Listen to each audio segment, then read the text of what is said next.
Is going on, everybody? Welcome to a Saturday edition of the MLB Research Show. It's time to find some bets. It's time to talk about some bets I've already made here for you that have been posted in the premium Discord. One that is underway here right now. Not a hitter prop. We are looking at one pitcher to just accumulate outs. I'll get into the ins and outs of that. Some of the other ins and outs of this slate. Haven't bet any batter props yet. Have started primarily on the pitching side, but coming off of yesterday, I'm on mega tilt. Talk through everything, tons of CLV across the board. And guess what? Some of the worst runouts ever, both for Pick'em and in the betting streets. Obviously, Colt Keith ends up in that game, but faces Noah Cameron for his other 3 at-bats. He has been useless against lefties. 19 at-bats. They don't even let him take lefty at-bats typically, but they ended up early in that game. Colt Keith, out, immediately to Noah Cameron. Yeah, that's what he does against lefties. But he starts the game off with an infield dribbler single. Just smacked it and ran down to first. Mega tilt. Got a lot of shit about that. Oh, you spent the whole time on the research show talking about one thing. Yeah, because I thought it had a lot of edge for us. A ton of edge. I don't know what you want me to do. I'm trying to find you good bets on a day in, day out basis. Things that are accumulating CLV, which again is people agreeing with you. Sharp bettors agreeing with you. Lines moving because you're probably on the right side of it. That's CLV. It's not the say-all, end-all, but it is the biggest indicator you can have of being good at this or bad at this over a long-term sample size. Can you get hemorrhaged like I have in the month of July? Down almost 9 units in home runs. Down, it's just been insane. It's been insane. But the worst beat of the day by far, and again, the home runs, George Springer looked useless at the plate, didn't force any other, had 2.1 unit home run plays on positive EV plays. Tristan Peters, 1. Maybe this Tommy White guy sucks. I don't know. But you look at his AAA stuff, it is whatever. But there was news that German Marquez was potentially going to get limited, and you could not get better CLV on German Marquez. We automatically got the over of Cam Schlittler 5.5 for pick 6. We automatically got Ezekiel Tovar 0.5 HRR. German Marquez strikes out 4 in 37 pitches and gets pulled from the game to go to the lefty. You cannot make this shit up. Under 3.5 strikeouts was so unbelievably positive EV on German Marquez at close. Minus 180, best available line at close on German Marquez for his under 3.5 strikeouts. So naturally he goes over. And I don't want to just bitch about cried spilled milk or whatever. I don't want to sit here. My allergies are bad too, for what it's worth. But I don't want to just bitch about. That is as bad of a beat as you can run into. 7 outs, 4 strikeouts for German Marquez against Miami. 2 of them against Alberto Hernandez, who hits a home run later in the game because God has a sense of humor. The betting gods do, at least. Maybe not God. Anywho. Keith, extra base hit, on cue. He's facing a righty today. That's a little different. Michael Wacha, there are some splits going his direction, but the only thing that I ended up deploying early on, and you can look at the weather. Obviously, there's a million different places that we can aggregate our weather from. Here in Detroit, it's fine. Nothing untoward. It's been cooler in Detroit this entire season. We have not had hot weather in Detroit at all. But they're waiting for lake weather in Detroit. Waiting to get out to the banks, get out to the sea, if you will. The lakes look like oceans when you go out there because they just go on forever. They're huge. They're not your Minnesota lakes, but unless you count Minnetonka. But anyway, we got ourselves an interesting slate, and I started things off with Casey Mize. Not my first play. I was working through the board and landed on Casey Mize over 16.5 pitching outs, minus 130. I'll say this. Saw a lot of people ended up playing this auspiciously close to when I clicked on it. A lot of discords that, I'm still giving out pretty good information. I think it's going to flip for us. We had an unbelievable March, April, May, June, and I guess paying the piper in July. So I'm going to stick to the things that I know, which are making good wagers and letting the rest take care of itself. This is a good wager. He was limited purely last time out. And of course, he had 20 pitches in the first inning, which isn't ideal, but also people don't consider this. The best hitters typically are at the top of lineups. So yeah, if he has 20 pitches in the first, it's not the apocalypse. Got through it clean, but he had a groin issue and got hit with a comebacker in the last outing. So I think Casey Mize, obviously this is not going to be helpful to you at this moment, just talking you through the process of something. Goes 97 pitches, 88, but 7 innings in that. 94, 97, and 74. Look through the stuff. Stuff looked fine. Had a good Sierra individual over the course of this season. I was going through a big Mitch Bratt thing. We'll talk about Mitch Bratt because we're on Washington in the first 5. I'll get into the ins and outs of that. But Sean Burke started the day off with a mini ladder on him against Houston. I think these numbers are a little bit off on Sean Burke. There's a couple of reasons. One being maybe Sean Burke just is that guy that is going to, I don't really have words for what the White Sox are doing. Yesterday, pretty brain dead, but we got the over, thank God. Had some good pitching props. Again, Eduardo Rodriguez under 4.5. Herman Marquez one I can't apologize for. It didn't win, but my God was that tilting. But Sean Burke, 26% K rate. Doing an unbelievable job of limiting walks as well. Him and Hunter Green sitting right next to each other. Hunter Green dominating this slate in terms of K rate. Even above Dylan Cease. Yeah, I'll take 6.5 strikeouts against St. Louis. Yeah, I'll do that. I did do that. So yesterday was on quite a few unders in the strikeout department. Today looks like I'm more on the over side of things. Just early on, working first pass of the board in the morning, early in the morning. Get up, walk to, get coffee.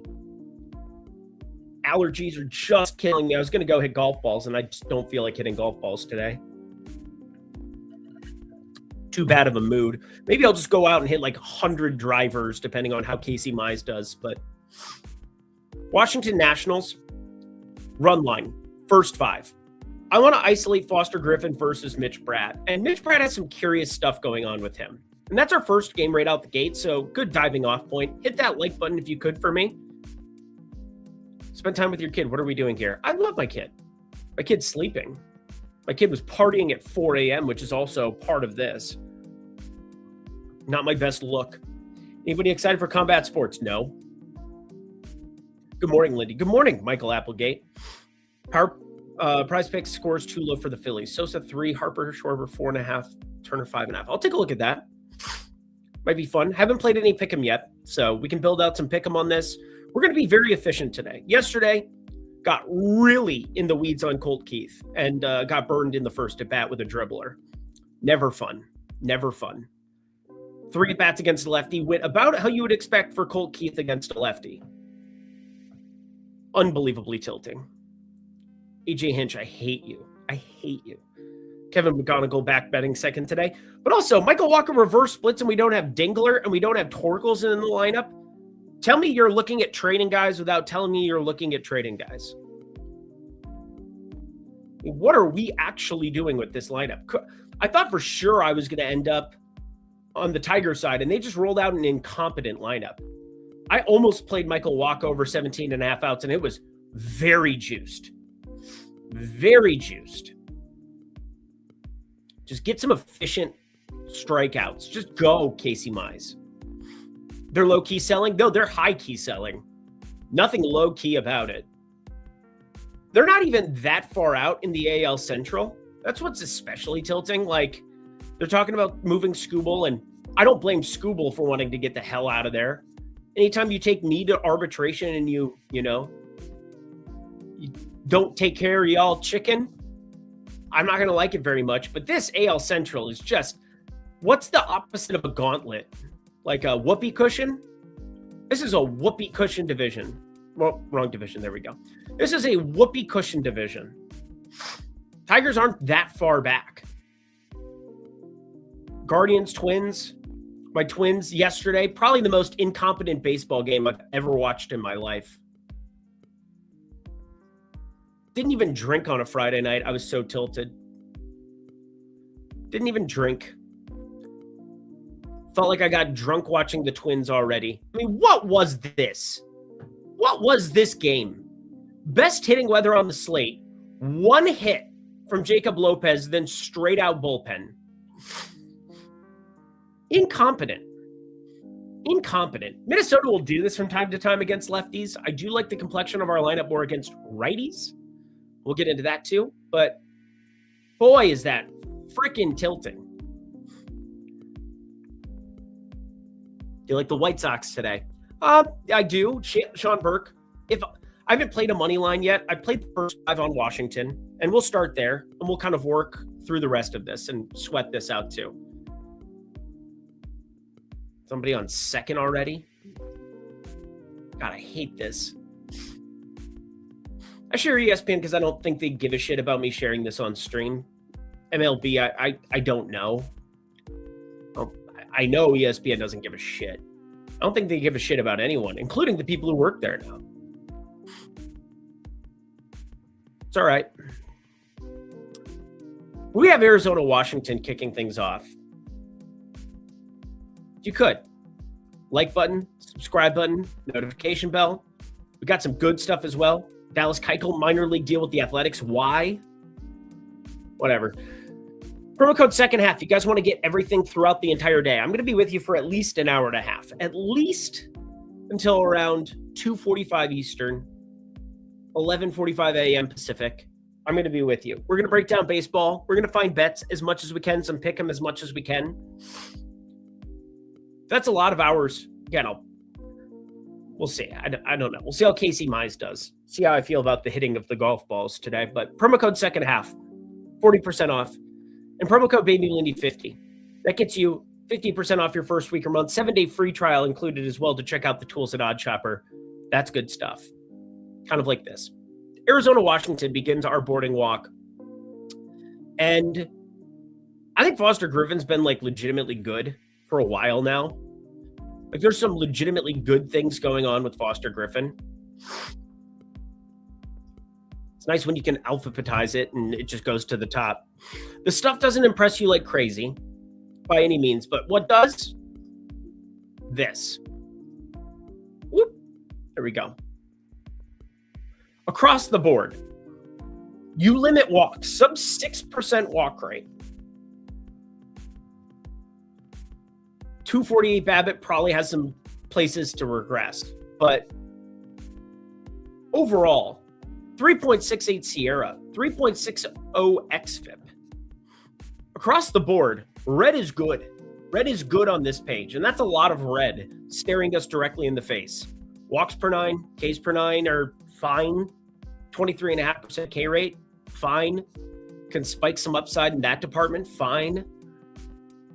And this Arizona team against lefties, year after year after year, Arizona has just pummeled lefties. 113 WRC plus. But I'm not sure if you guys saw the lineup that rolled out. That was a big part of this too, and I didn't even really touch on that. Nope. Like, what are we doing? We're going Ketel Marte cleanup? What? Don't you want Ketel Marte getting more at-bats than fewer at-bats in this spot? Not your typical lineup that you would want to roll out. Now, it's very, very righty-heavy. Corbin Carroll, only lefty in it. But this is just weird to me. Just freaking weird. Feel pretty good about Foster Griffin in this spot, being able to keep the lid on it. It's a very good offense against lefties, year after year after year. Yet again this year, 174 ISO. There's not much else to say there. But look who's above them. Washington. 176 ISO, 118 WRC plus. So basically, we're leaning into the strengths of both teams. And that's where I just want to isolate the pitchers. Mitch Bratt, I will say this. I'm very confused what's going on with Mitch Bratt, but I might as well target a 23-year-old who has no fastball velocity now before these prices go away. Washington at home, Washington against a lefty. I just think we have a much more proven commodity on the Foster Griffin side. Obviously, the effectiveness here.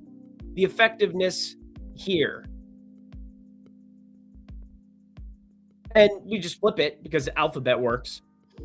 Mitch Bratt, we've only seen 3 starts out of him so far, and was breaking this down this morning because his AAA results before the St. Louis game, I was very curious. I was on the under of strikeouts. We ended up cashing that small play back on what? June 24th. Thought he would be somewhat limited. It was at 3.5 strikeouts. The under was plus money. It was a small play. And again, June just couldn't miss until like the last couple of days of June, but could not miss. NBA jam mode for 3.5 months of baseball. And now, what's the opposite of that? That's what it feels like. All-Star break. Again, if it weren't for the Friday before the All-Star break, I probably wouldn't be on this program right now. I definitely would have drank last night. I'll tell you that much.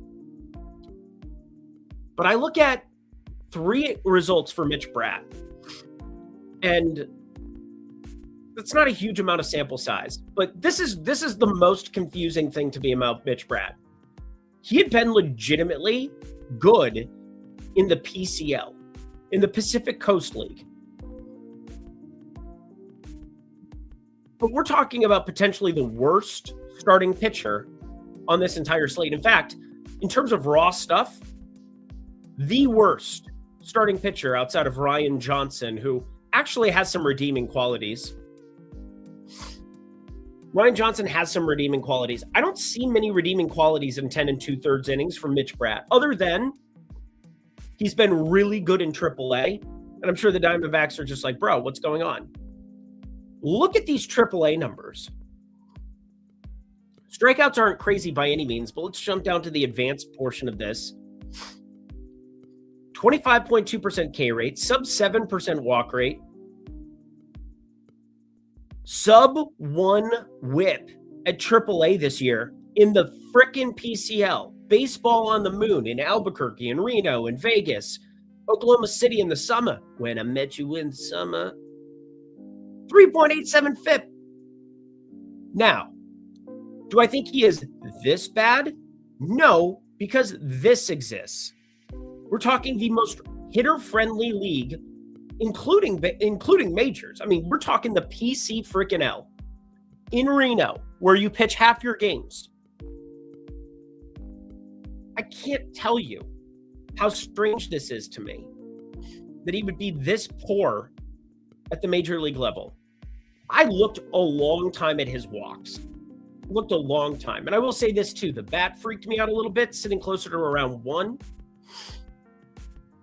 They are way off market. And then you got ballpark Bow sitting way on the over. I don't know what to make of it. I really, really don't. This has been an obvious thing for Mitch Bratt, starting off his big league career.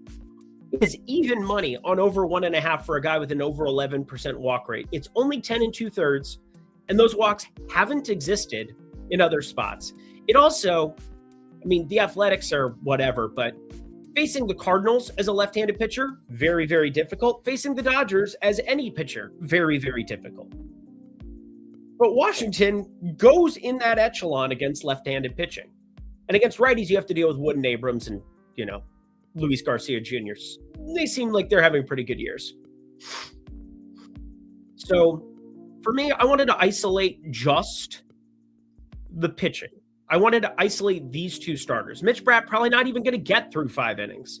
In fact, I believe he's a pretty big dog to do so. No, he's actually favored. I do lean towards that under. That under is wild. I don't love the hold in this market. I try my best. I mean, you can see I'm organized by hold right now. There's actually an ARB opportunity on Foster Griffin with Bet 365 at the moment. You could go Hard Rock, Bet 365, and call it a day. That's what negative hold is. That's an ARB opportunity. But you have to be right less. And being right less is an okay thing, especially when it seems like the baseball gods are against you. Kind of nice to see Nolan McLean here at 1.2% hold. We're talking synthetic hold. We're talking across multiple sports books, not obviously within this market, because again, 45 cents there. What are we doing? 34 cents Nolan McLean hold there. It's typical around 30 or 35, depending on the sports book, depending on the market. But Nolan McLean, yeah, we'll get into that one. That's going to be a weird one. Ryan Weathers, I think, is advantageous for Pick'em. 16.5.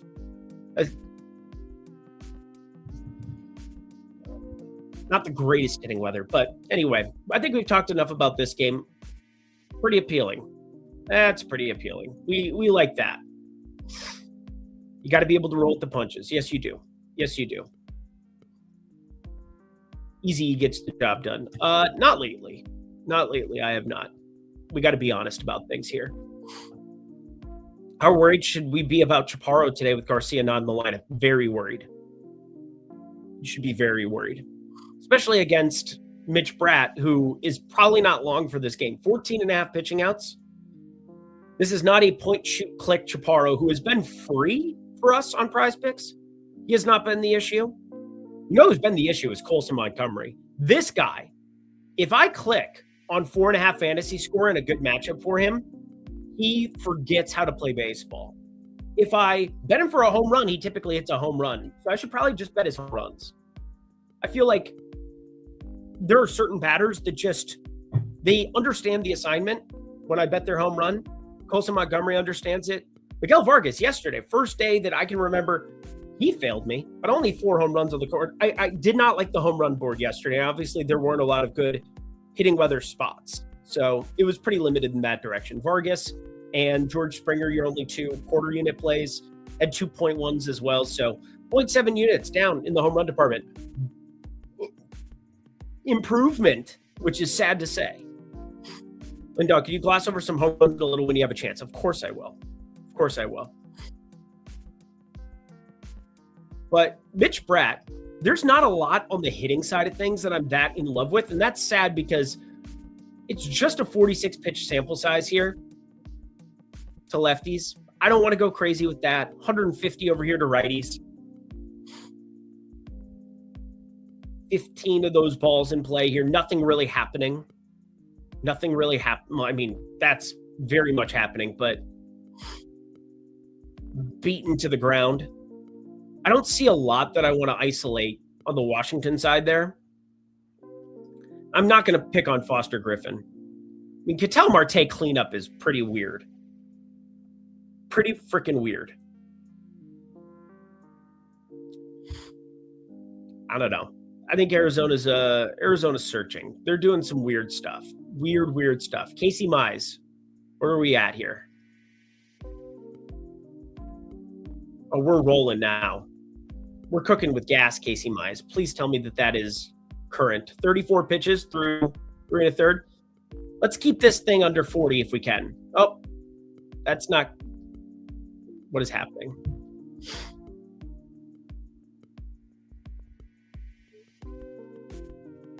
Yeah, 20 pitch first and then just getting efficient. We got to get some strikeouts. We got to punch them out and get this over with, or get a couple of quickies. Coming in for the quickie.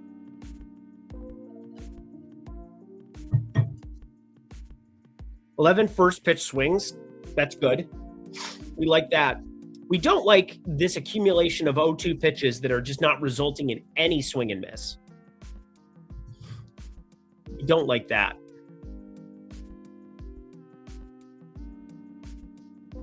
Let's get our shit together here. So yeah, I'm happy to sit with Washington first 5 in this game. Obviously, it's one of the better ballparks. Not terrible hitting weather. But there's enough ground balls and there's enough. I don't know who does the damage. I just look at Mitch Bratt and I tell you one thing, and that is that he has not been very good at the big league level so far. I'd expect positive regression based on how bad it's been, but the stuff looks downright abhorrent. So one of those things that you don't know the grades on them until they get to the big league level. And then you can compare it to other pitchers, and you compare it to the rest of this slate. He is the worst. The worst in terms of pure stuff. So, went one too far. There we go. Like, literally the worst. Ryan Johnson, I guess, a little bit worse, but again, has some redeeming qualities. Throws that. I mean, throw your slider more. For the love of God. Win probability. This can't be good. Let's just go. I mean, look at this. Numero uno on the slate, Foster Griffin. Numero uno.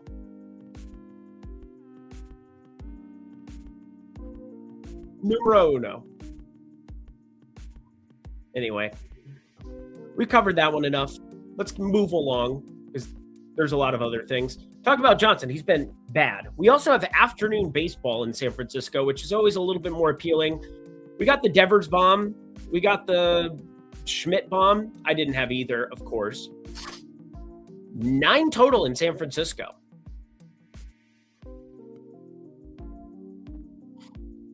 And Robbie Ray gets an interesting feast or famine type spot. Robbie Ray recently. What have you done for me lately? Let's go for the last month for Robbie Ray. Let's isolate the Giants.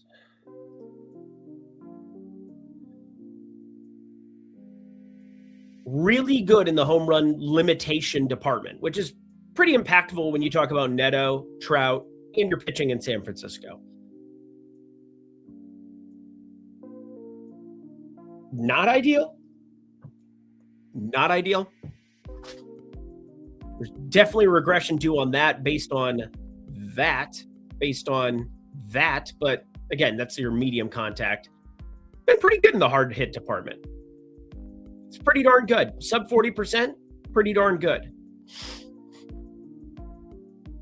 But the stuff is where I'm kind of questioning what's going on.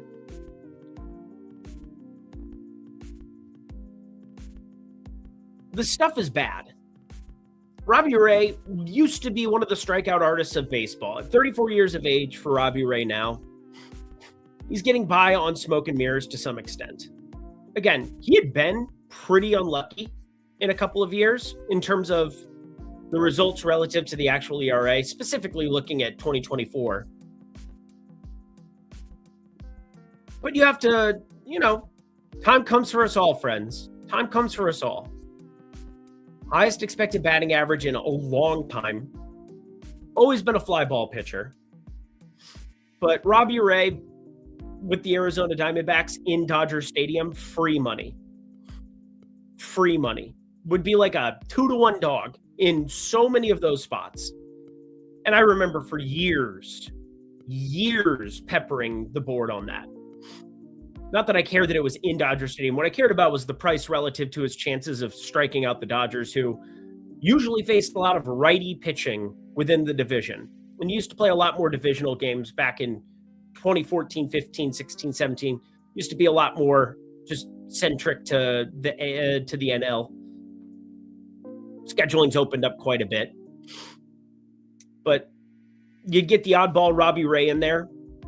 Zach Gallen was awesome.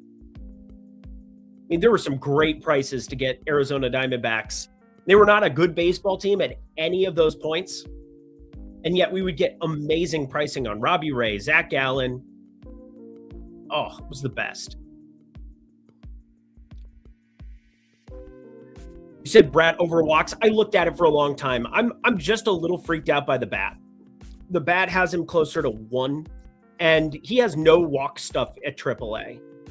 And it's just popped up in a big way in a very small sample size at the big league level. Part of it is he's having to work around big league hitters for the first time.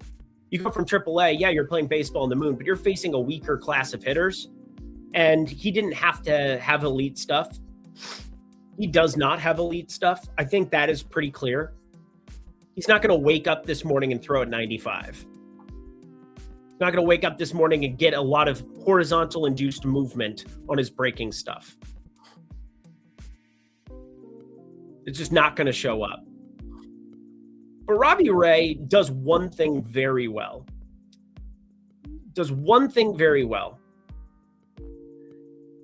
And I think it's probably the thing that keeps me away from wanting to go crazy, because I think there are some long prices actually today for the likes. Trout is at 488 at Novig. Neto, shorter prices than Trout, and he is so close at 450. Obviously, you can see the edge there. These are some big numbers. Afternoon baseball, still 66 degrees because it eternally is in San Francisco, but helps a tiny bit to have it be afternoon baseball.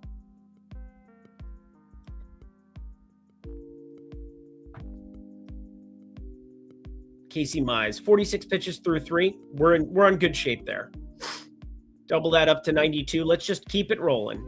And obviously, we get to face weaker hitters as we move into the Lofton, Massey, Collins, Velasquez department. So, not a bad start. Obviously, Michael Wacha just rolling through this lineup because he doesn't have the two batters you would want in Dylan Dingler and Spencer Torkelson if you're actually trying to win this game as a Detroit Tiger. I don't understand why you wouldn't have Dingler and Torkelson in there. Michael Wacha is very reverse splits and has been for years.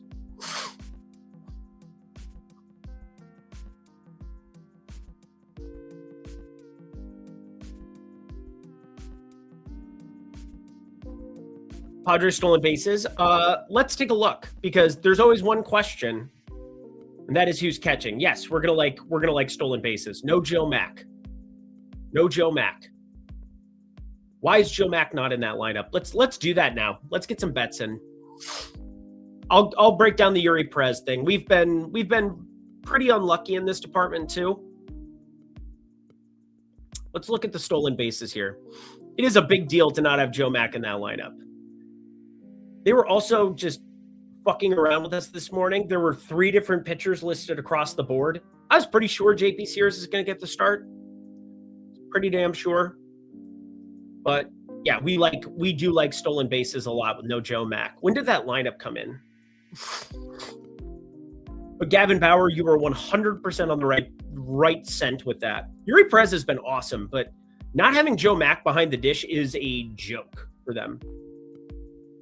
Roberto Hernandez, 955 underdog. No, thank you.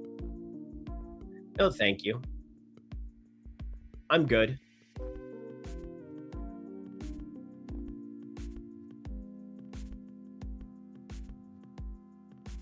I mean, we know the main guys, and obviously they've tweaked around the lineup.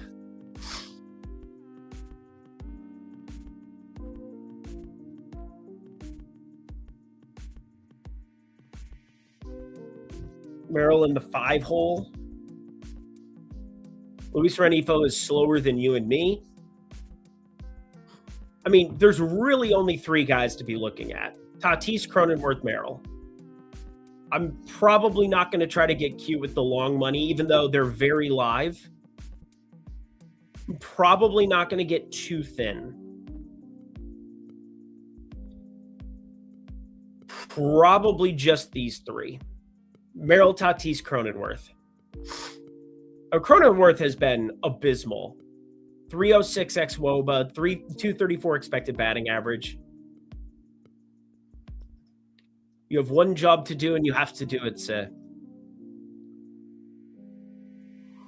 Merrill at 490 on FanDuel is pretty appealing. Look how nuked Tatis got. Jesus Christ. Is a good person. He died for your sins. But anyway, we have... Hopefully my mom's not watching. She'll text me after this show. Can you tell I'm from South Dakota? Why'd you use the Lord's name in vain? Because I was pissed, Mom. Fuck. That's why.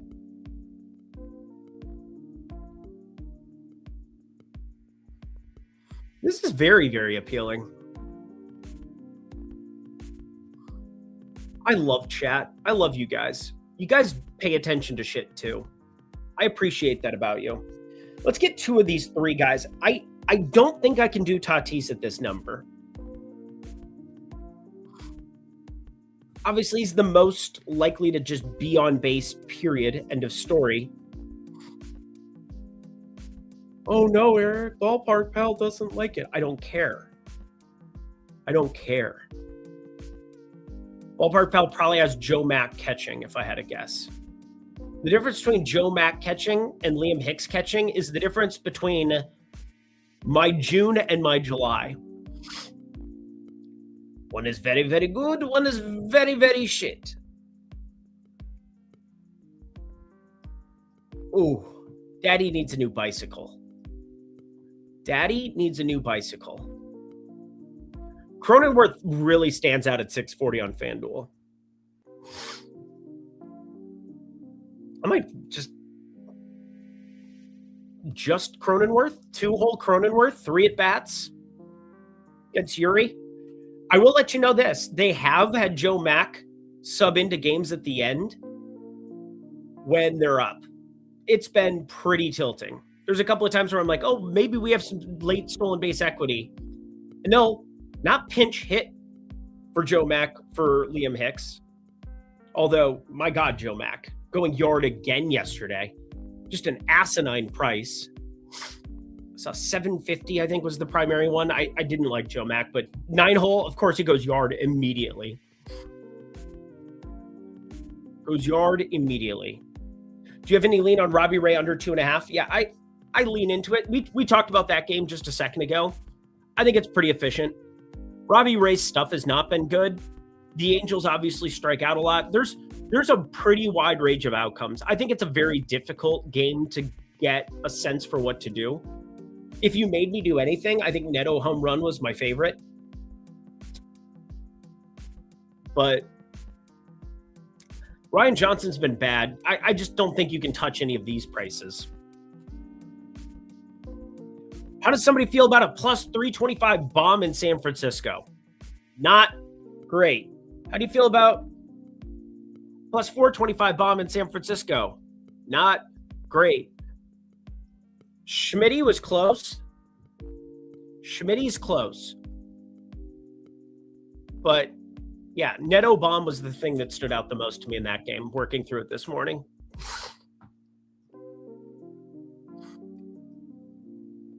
Let's get Cronenworth stolen base. I think Merrill's very, very good too. Thing is, his sprint speed is fine. He doesn't run a ton. But this is the spot. I mean, this is the absolute spot that you would make him do it. And also, 4 stolen bases in 1/3 of the plate attempts of this.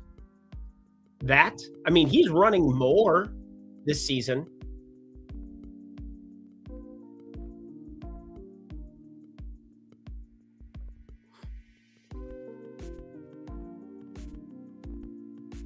Jace Bowen as well.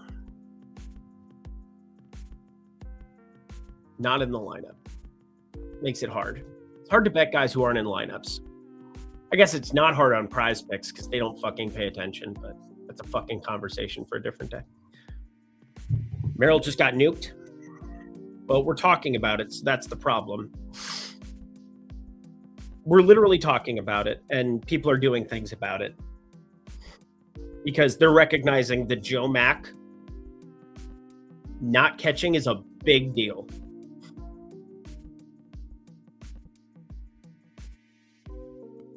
We got 483 on Merrill at DK. That's easy enough.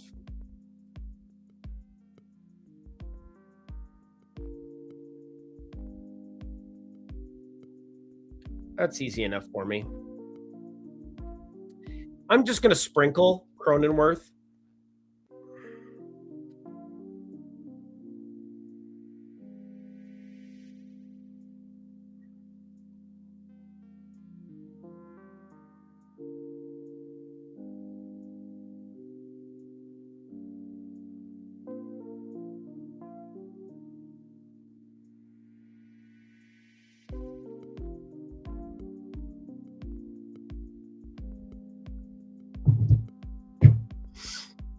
Had Joe Mack and Vladi 2-leg yesterday. Well, congrats on retirement. Let me know which island you're going to purchase.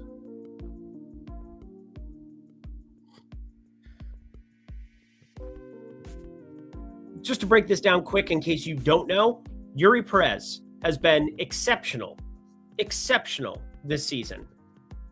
He's been exceptional.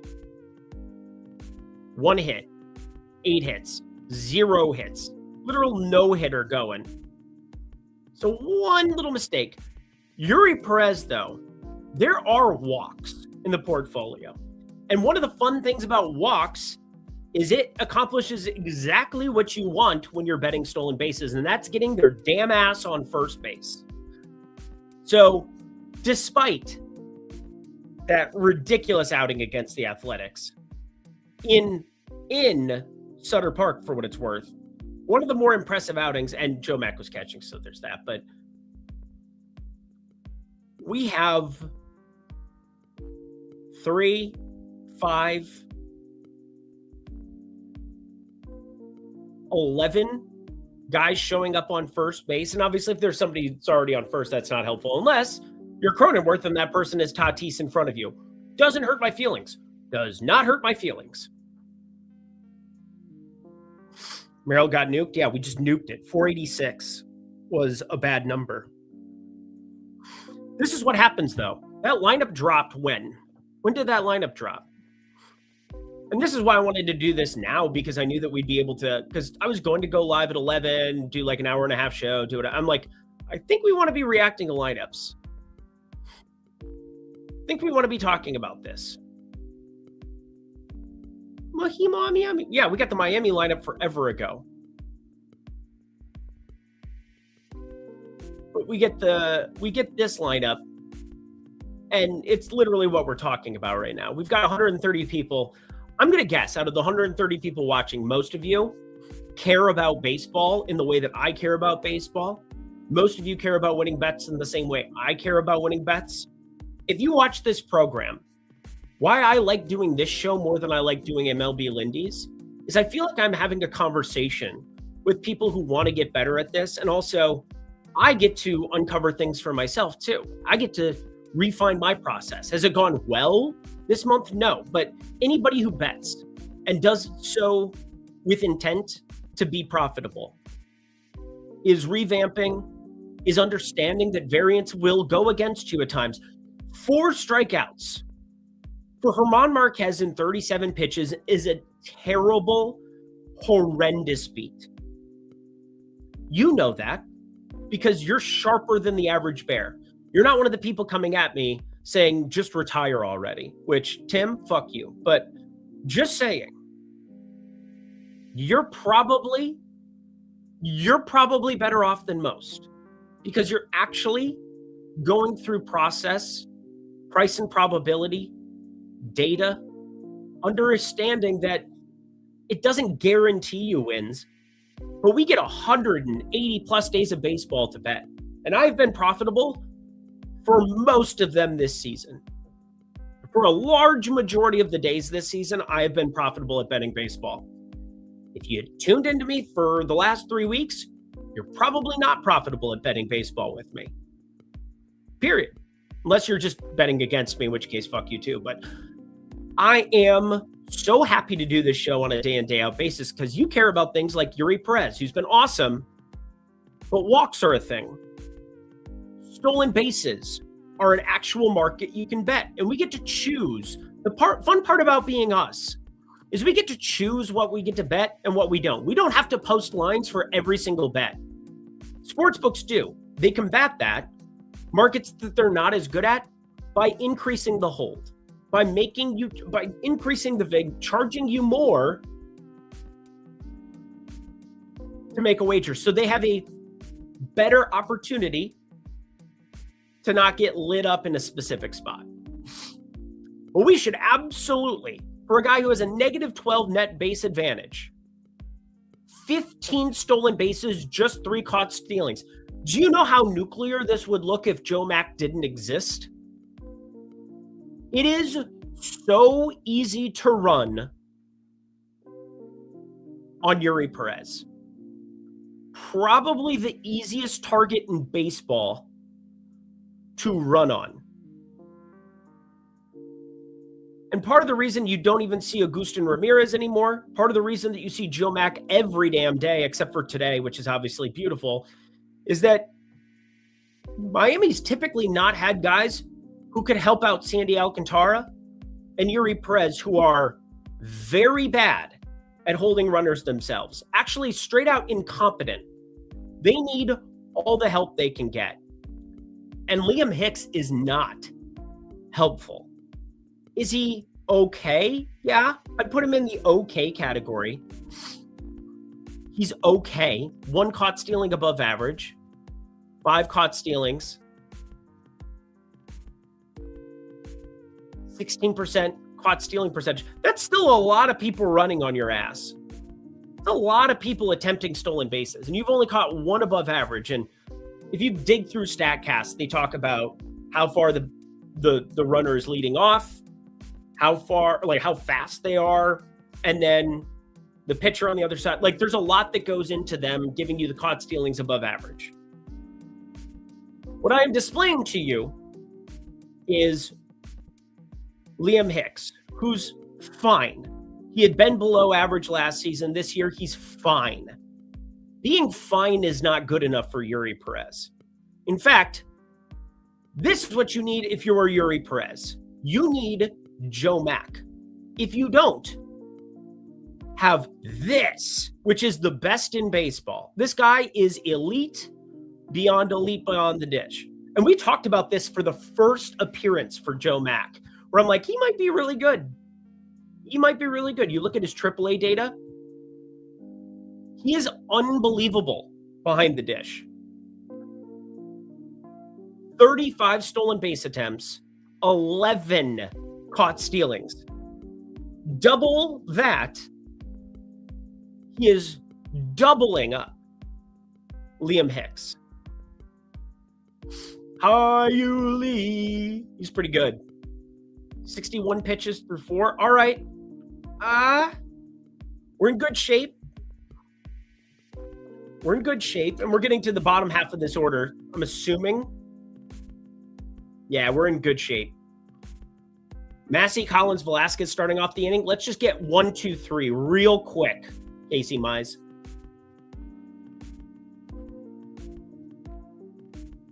Lee, double and homer. Dude's good. I like Lee.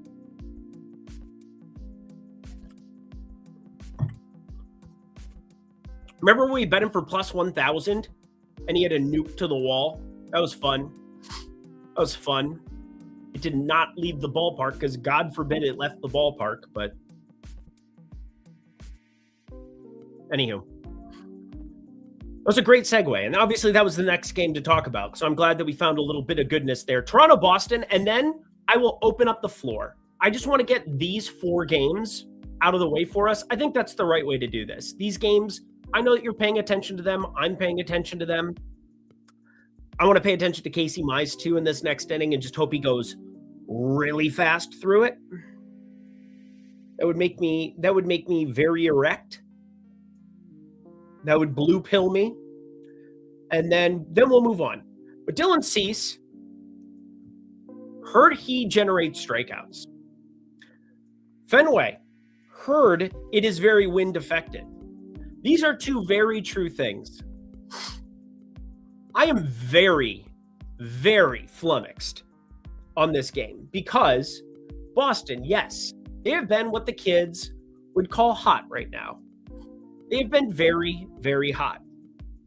And if you look at some of the main projection sources, they are all on the over of this game. And I could not disagree more. Actually, I could disagree more. I could. I get Dylan Cease has walks. I get that Boston just seems like they have tapped into Jesus. Those Roman Catholics out there in Boston, they go to Mass on Saturday, and then they go to Fenway, and they just continue to watch win after win after win. In this case, I don't think they went to morning Mass on Saturday. So we got to bake that into the model.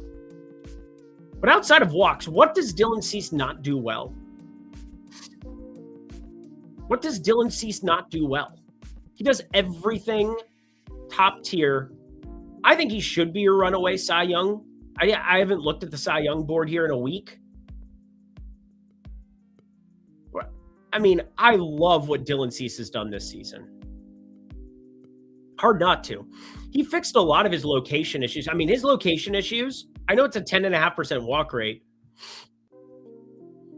but coming into spring training, it sounded like he had the yips. And I co-manage a $1,000 year-long team with a buddy, and I just go halvesies, and he does most of the work. I don't do as much of the work these days because I'm betting every day.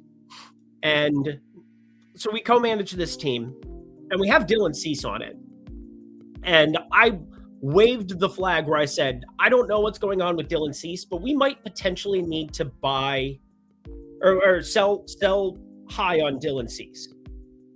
Because, like, coming off of 4.55 ERA, 3.46 expected ERA, a lot of people were saying that Dylan Cease was, coming in for this breakout season.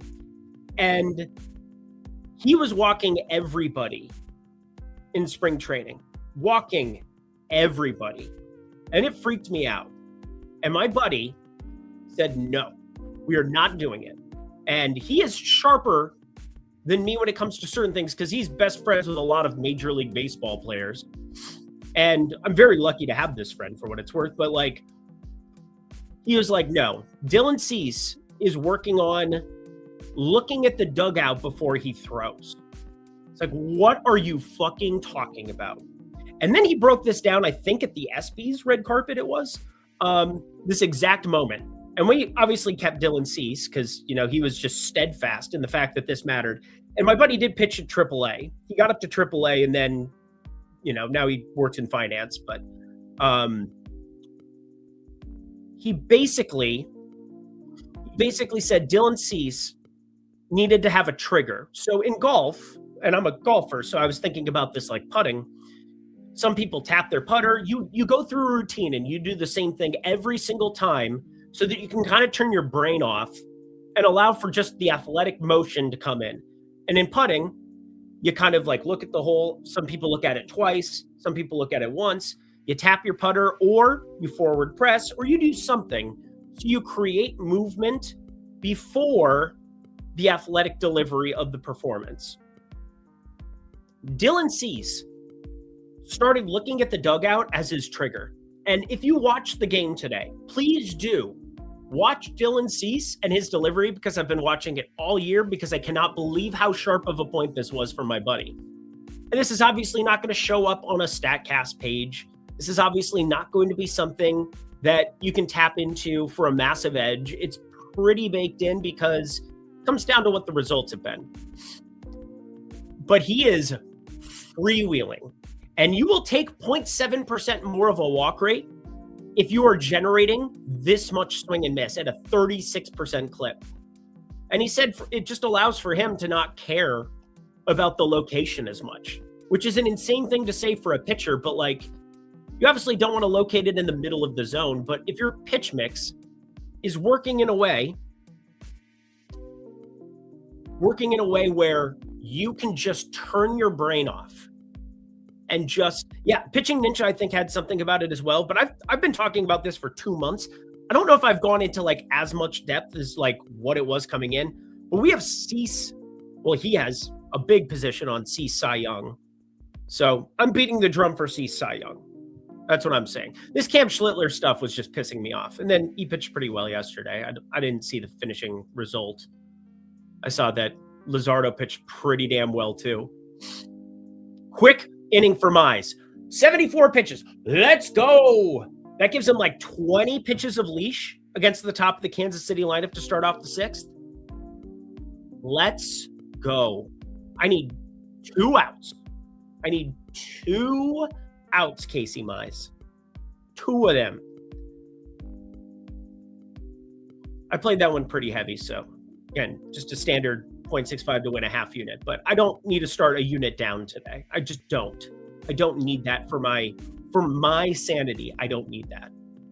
I need to start collecting wins. I'm not going to win it all overnight unless I'm, become the 2 home run parlay guy like an absolute joke. That being said, I do think there's actually an interesting 2-home run parlay for underdog, and we'll talk about that later. But Dylan Cease is awesome. That's the conversation. The conversation is Dylan Cease is awesome. And he has something that is working for him. He has something that is really, really effective. And I don't really worry about the walks for him at all, because you have to be able to capitalize on the walks, which people are not able to do. You're not able to capitalize on the walks. It's been easier to run on than in the past, but it's because he doesn't care. He's like, I know I can generate more swing and miss. He's not caring as much about holding runners. That's some confidence, brah. Thank God he doesn't play for the White Sox anymore. I don't need him in my division. Don't need him in my division. But now we get into what I think is kind of the crux of, like, I think we all know Dylan Cease is pretty good. How could you like the over of this game with the wind in at a wind-affected ballpark with these two starting pitchers and the state of the Toronto offense? The state of the Toronto offense, State of the Union. Let's do this. Let's just go from June 1st. Here is the Toronto offense versus right-handed pitching.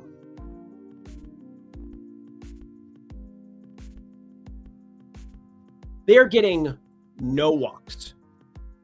Sure, they don't strike out a lot. They never strike out a lot. 90 WRC plus. They are in company with Seattle, who have just been, something else to behold. Luke Raley, the fall off has been very real. We were very quick to identify that, we probably shouldn't be laying 375, 350 on Luke Raley home runs anytime soon. Cincy, they get by just hitting long balls. I think we know their strategy. Hit as many home runs as possible while striking out a bunch. But Toronto is just downright abhorrent against right-handed pitching. It's been going on for nearly 2 months now. The Vlad thing is obviously a thing. Akamoto's been pretty good, but still not like strikes out a bunch. Oh, he hit a 3-run bomb yesterday. I get it. My boy Pinango, I like him. I've always liked Pinango since he stepped foot here. He hits the ball way harder than he gets credit for. Look at all these other slap-happy bitches. Look at these slap-happy bitches.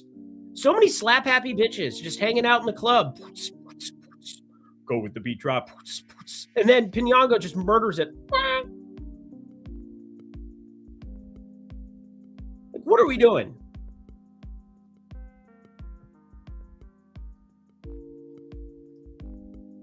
No, I am definitely not. I'm just trying to right the ship, Morgan. I'm trying to right the ship. Cole Keith with such heartbreak. I loved your logic. Yeah, he faced Noah Cameron for all 3 at-bats. The worst, one of the worst hitters you could ever evaluate versus lefties. He gets an infield dribbler single to beat that play. It was beyond tilting. Beyond tilting. 5th inning, you know how these things go. Don't say it, G-mode. We very much need Casey Mize to just get us 17 outs so I can breathe today. That's what I need. Can we talk Cubs? We can talk whatever you want to after I finish up this game. So Cease's Ks are full game under. What was the bet? Nothing yet. I'm setting things up. Because again, every projection source is on the over. I'm just kind of sitting here, biding my time. And I find this to be especially interesting. Because again, we're betting into markets. These are markets, okay? And obviously, when you're betting totals, the one thing, obviously, I bet a lot of props, and, I'm generally trying to find low hold props. Not always, but most of the time. Doing everything I can. And in the home run streets, we are always looking for the best line because it allows for you to be wrong more. I know that's a stupid way of saying it, but you're going to be wrong in the home run streets a lot. You're going to miss a lot more home run plays than you hit. You want to get paid the tippy top, the maximum. I don't care if it's Kalshi, available everywhere. I don't care if it's Profit X, available everywhere now. I don't care if it is at your local sports book. I don't care if it's at your mom and pop shop. Just get the best price for everything all the time. Just because you have more money on one account today does not mean that you should just, oh, well, I don't want to deposit somewhere. No, withdraw your damn money and put it on the place where you can get the best odds. Period. End of story. It should be no problem to bet. I don't care if you're in Hawaii now. You can easily get money down and find the best price for a lot of shit. Maybe not everything you want to be betting, but you can find advantageous shit no matter where you are, no matter what you're doing.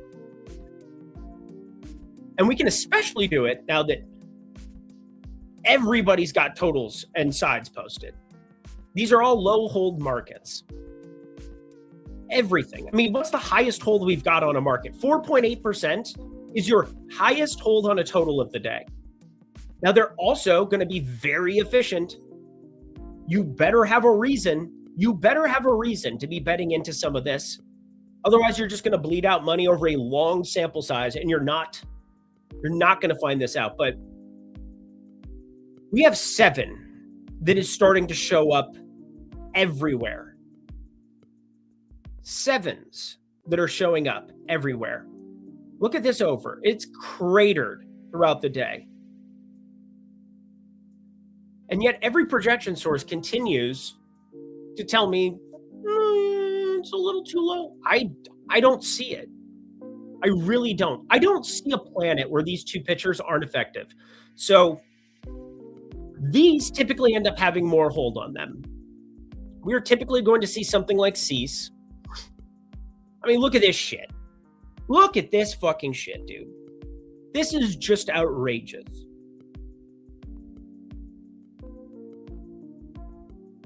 Oh my God. You have never said truer words. Not only that, I had the under of 3.5 strikeouts for freaking German Marquez, and he goes over in 37 pitches before getting pulled. Nobody paying attention to the news. Closes minus 180. We get it. Pick him. Minus 122, and he goes over in 37 pitches. And Roberto Hernandez strikes out twice to him and hits the home run later in the game. The most tilting thing of all time. I think Pitching Ninja is one of the best accounts on X. If you're not following Pitching Ninja, you're doing it wrong. But we'll talk Cubs in 1 second. I promise we will. Shota Imanaga enthusiast. I can't imagine why you'd want to talk the Cubs. I can't imagine. Is there a reason for that? But anyway, this is about as much hold as you will see in a primary pitcher market ever. Maybe you'll run into walks with more, but think about it this way. Minus 115, I believe is like 7% hold. I believe that's 7%. Again, just the VIG that they're charging you at a specific spot, minus 115. We're basically minus 118, minus 118, minus 120, minus 120, both sides of this. 50 cents. So yeah, minus 125s. 50 cents. This is very hard. This is a little bit better. And then this, I think, is probably where I want to be going. Because I'm just getting granular with these starters. Doing everything I can. And there's some first 7s that I looked at as well. But I'm going total runs first 5.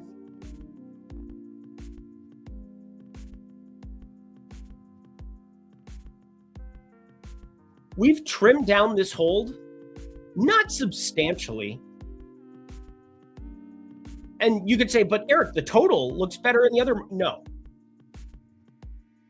I'm able to isolate the two main features. And again, if we got to a 9th inning, would I feel good about 6 runs being on the board and having it be a 4-2 game and Aroldis Chapman pitching?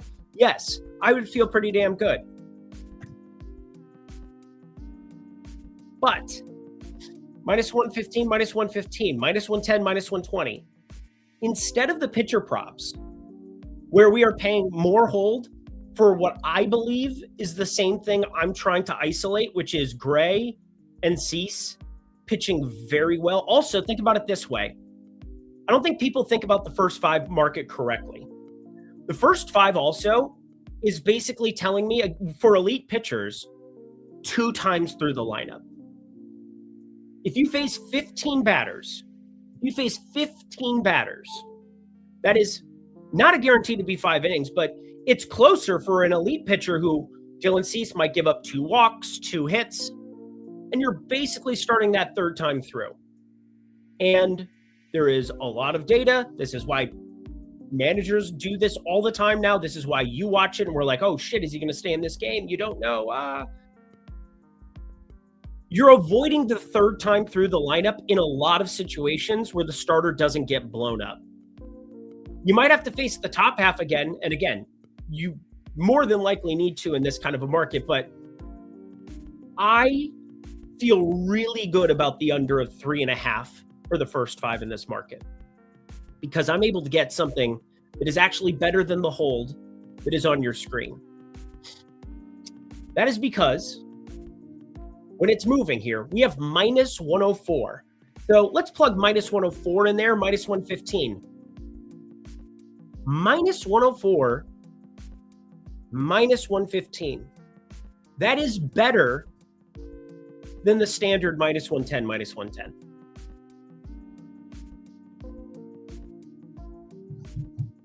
Can one be too cerebral? Absolutely. I don't know if I'm being more cerebral or if I'm just, again, I don't want to sit here and try to sound smart. What I want to do is I want to find low hold and I want to target it.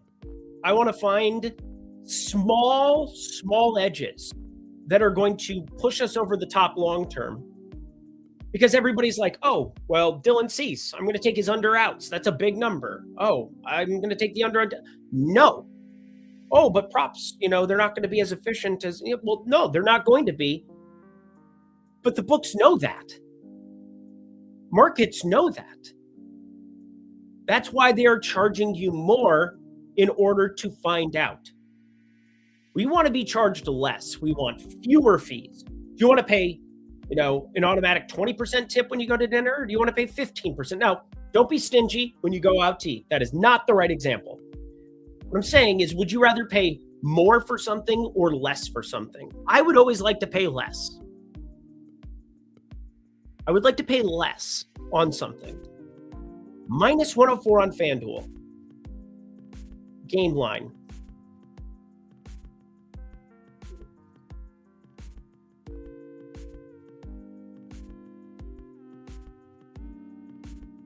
Total runs first 5. Then I'm going to take a quick 1-minute break here before we dive into open up the entire afternoon board, because we have worked through these first 4 games pretty in depth. We've talked about it from a market angle. We've talked about it from a projection angle. We've talked about it in terms of the raw stuff for each individual pitcher. What's predictive, what's not. What's predictive is Dylan Cease and Sonny Gray are pretty fucking good at baseball. That's pretty predictive to me. Sonny Gray kind of like dark horse Cy Young, but like 0 chance to win because he doesn't generate the swing and miss, but whatever. Let me get this down.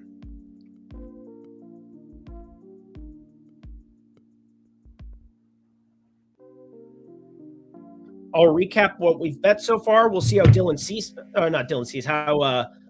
how my boy's doing. Casey Mize cashed. Oh my God. Do you know how good it feels to win a bet in the morning?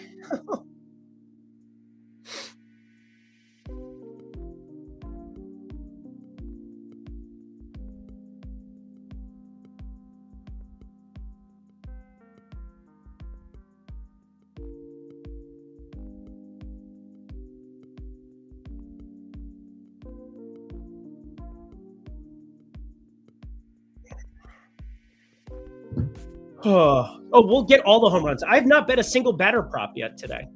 Not a single one. And I don't think there's a single batter prop. We bet stolen base. But hitting prop, I've not bet a single one yet today. I don't think there's anything I like in these first couple. I did look at the under of Liam Hicks because of exactly what I talked about. Let's go HRR. I think there's a chance later in this game that they'll pull Hicks for Mac to catch. If they're up a run, and I hate that it's one-way market, but I think this under is pretty appealing for Pick'em. Under 1.5 for Liam Hicks. I looked at it. Minus 115 is beating the entire market. And part of that is he has pinch hit risk, not because he's bad at hitting. He is probably better at hitting than Joe Mack, but he is substantially worse at catching. And you can't have Joe Mack catch every damn day. You cannot have Joe Mack catch every damn day. But what you can do is you can have him catch for the important innings if you're in a high leverage spot. So I like Liam Hicks under. And here's the thing. I know this number is not going anywhere unless you guys just nuke it this second. I don't think anybody's running to the window for this, but pretty low hold. Minus 110 true odds. It is so damn close just from a market perspective. And I think it's very hard to encapsulate pinch hit risk because of, or I guess, pinch catch risk. Is that something I've ever said in my life? I don't think so. Yeah, shout out Guinness. I wanted to get the good lucks. I wanted to get the good vibes going.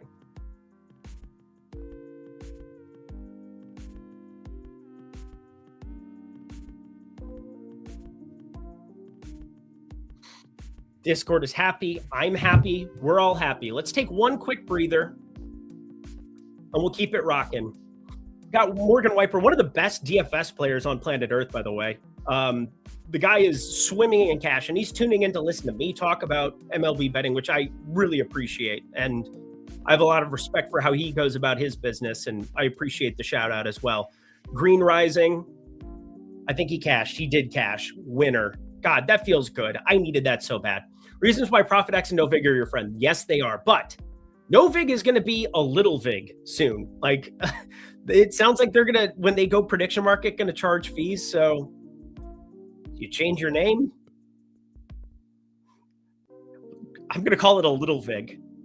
I think that's probably the best name I could come up with for it. Right off the top of my dome.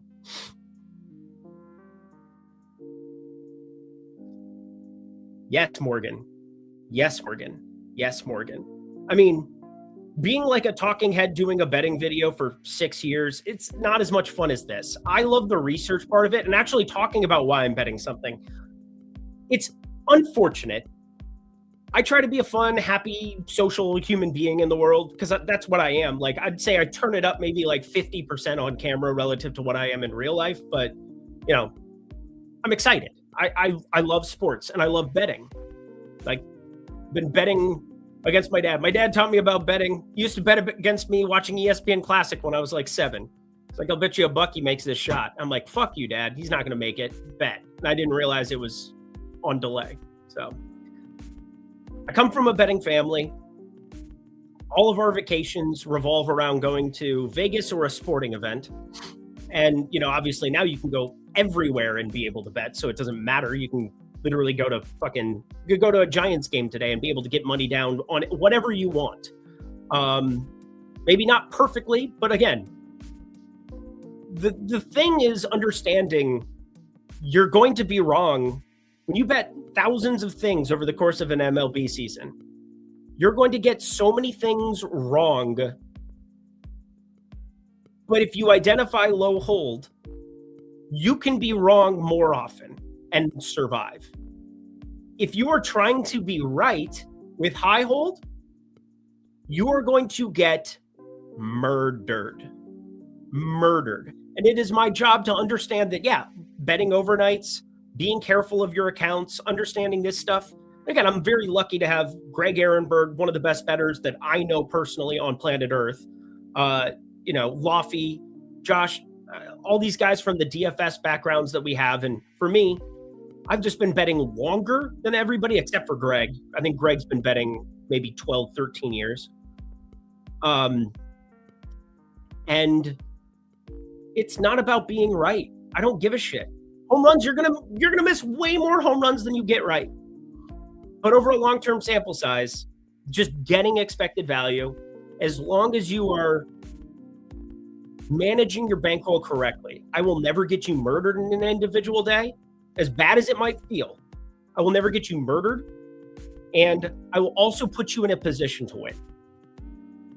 A lot of that comes from just utilizing an odd screen correctly, utilizing an odd screen like we have over at Odd Shopper. And again, just to remind you, there's a 7-day free trial down at the link below.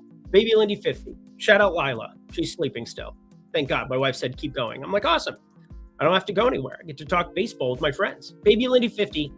50% off your first week or month. You can lock it in with that code and get a 7-day free trial of, I believe, the best tool, the thing that can change your betting. Understanding what is on the screen, understanding price and probability, understanding price sensitivity, understanding hold, understanding shopping for the best price, all of that available to you on that screen, in addition to the liquidity tool, which, again, I've been talking about more and more on this lovely program, because you get to tell people who know what the hell they're doing and are putting their money where their mouth is.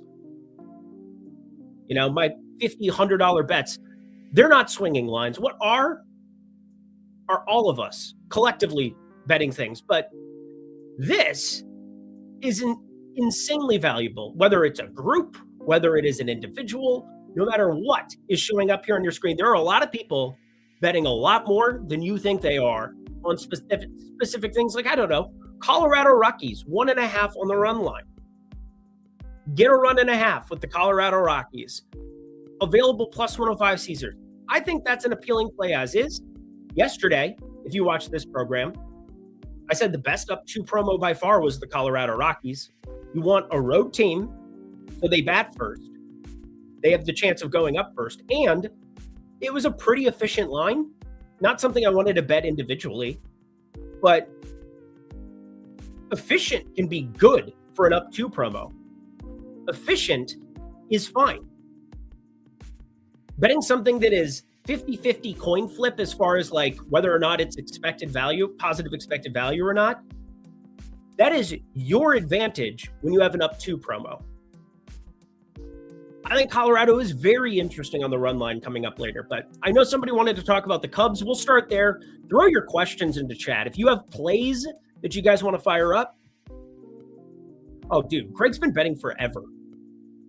I mean, I'm 38. I think he's 35, 36. He is a young boy. But he's been in the streets forever. And I just don't think people understand how good he is at it. He blows my mind how good he is at understanding markets and understanding value. My favorite charts are guys that are like 118. Exactly. I specifically last year, now this year, the Twitter algorithm just hates anything betting, so I don't really care anymore. But last year, if you looked at Lindy's long balls, we tracked it throughout the entire MLB season. Ended up like right 20 units on just free plays every single day thrown out in the MLB streets. And I specifically said, I want my record posted on the sheet every single day. And Ben Raza, also insanely sharp, didn't put him in the echelon of extremely sharp people, extremely sharp individual. He said, well, people are going to look at the record and think you suck. I said, I let them. I don't care. They need to understand that I can be 25 and 115 and be profitable for them long term, that I will win them money long term. They need to, the people need to know. Did it feel great when you're like 2-9, when you're 5-22? No, it did not feel good to get shit about how awful you are. But we saw a profit. And that is the game. We want to win more money. Win money. Gasser must pay for his sins. Scroll back to the beginning of the video for bets. I'll throw it in right now. I'll recap the bets we have, and then I'll get to all your questions, because we got about 20-25 minutes that I can just basically rapid fire anything you want to talk about. We covered the first 4 games in depth. We cashed Casey Mize. These are good things. Under 3.5 total runs, first 5. We utilized the odd screen. We found something that's inside of your standard hold. I knew we were going to bet it for what it's worth, so I was kind of leading the witness, but I very much like this relative to the under of 7.5 or under 7. We're adding an extra half inning to the game, potentially full inning if the home team doesn't get the ninth at bat. But we're isolating the starters. We're isolating 2 times through the lineup, maybe a little bit of the third for both of them, maybe a little bit of the third time through the lineup, but not the full time through the third lineup. Otherwise, that bet is dead already. And we got the maximum amount we could for what I believe is the best way to attack that game. Jake Cronenworth stolen bases. Just deployed $10. Just Jake Cronenworth, small unit allocation, doesn't run a ton, but is running more relative than he has in previous seasons. Jackson Merrill, the best stolen base play. Fernando Tatis, I can't touch those odds. They're efficient. Plus 240 is almost exactly where I have him. Plus 250 is actually the exact number. Sal Perez going yard. I don't care anymore. That's great. I went live. Go me. Washington on the run line. First 5. This is the time of year as books are paying more attention to their standard lines, to their standard props. We want to get a little bit more intricate. We want to try to find some cracks, some seams.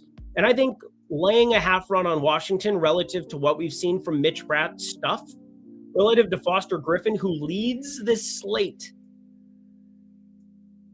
in terms of win probability, which is insane when Dylan Cease is on this slate. But, I mean, it is what it is.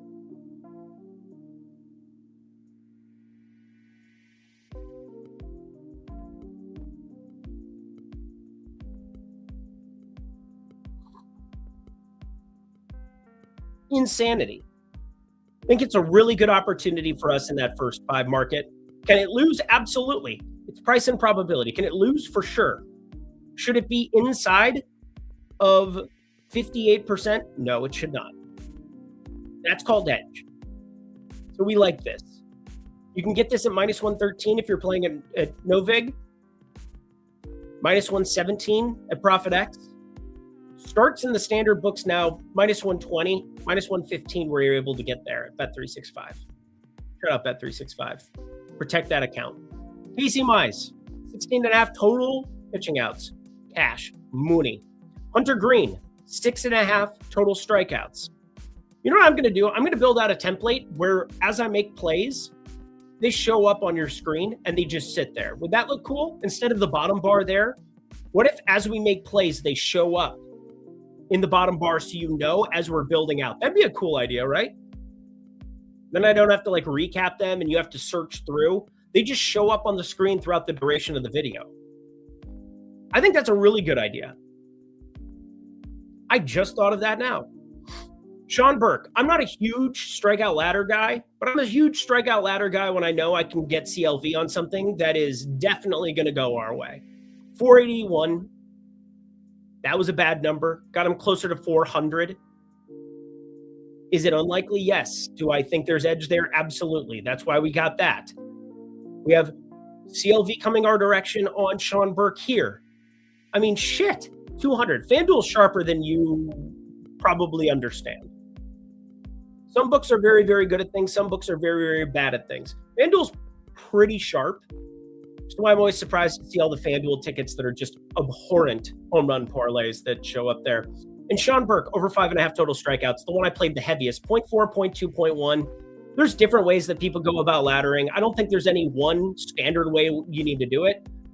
I just did it in terms of win probability and trying to get a little extra bang for our buck in the event that he just mows down the Houston Astros, which I think is kind of live in this spot. I think he's actually going to pitch pretty deep into this game. I looked at his total outs as well. But yeah, let's do that.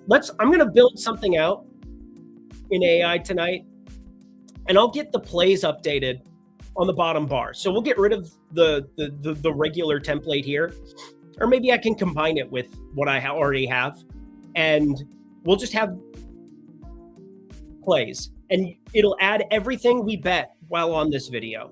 Just this video. I won't do like MLB Lindy's. You guys can watch that separate. Again, that's my 25 quick hitter. If you're looking for plays, I totally understand the purpose of that video. Been doing it a long time. I want to get you good information quick. Want to make it actionable.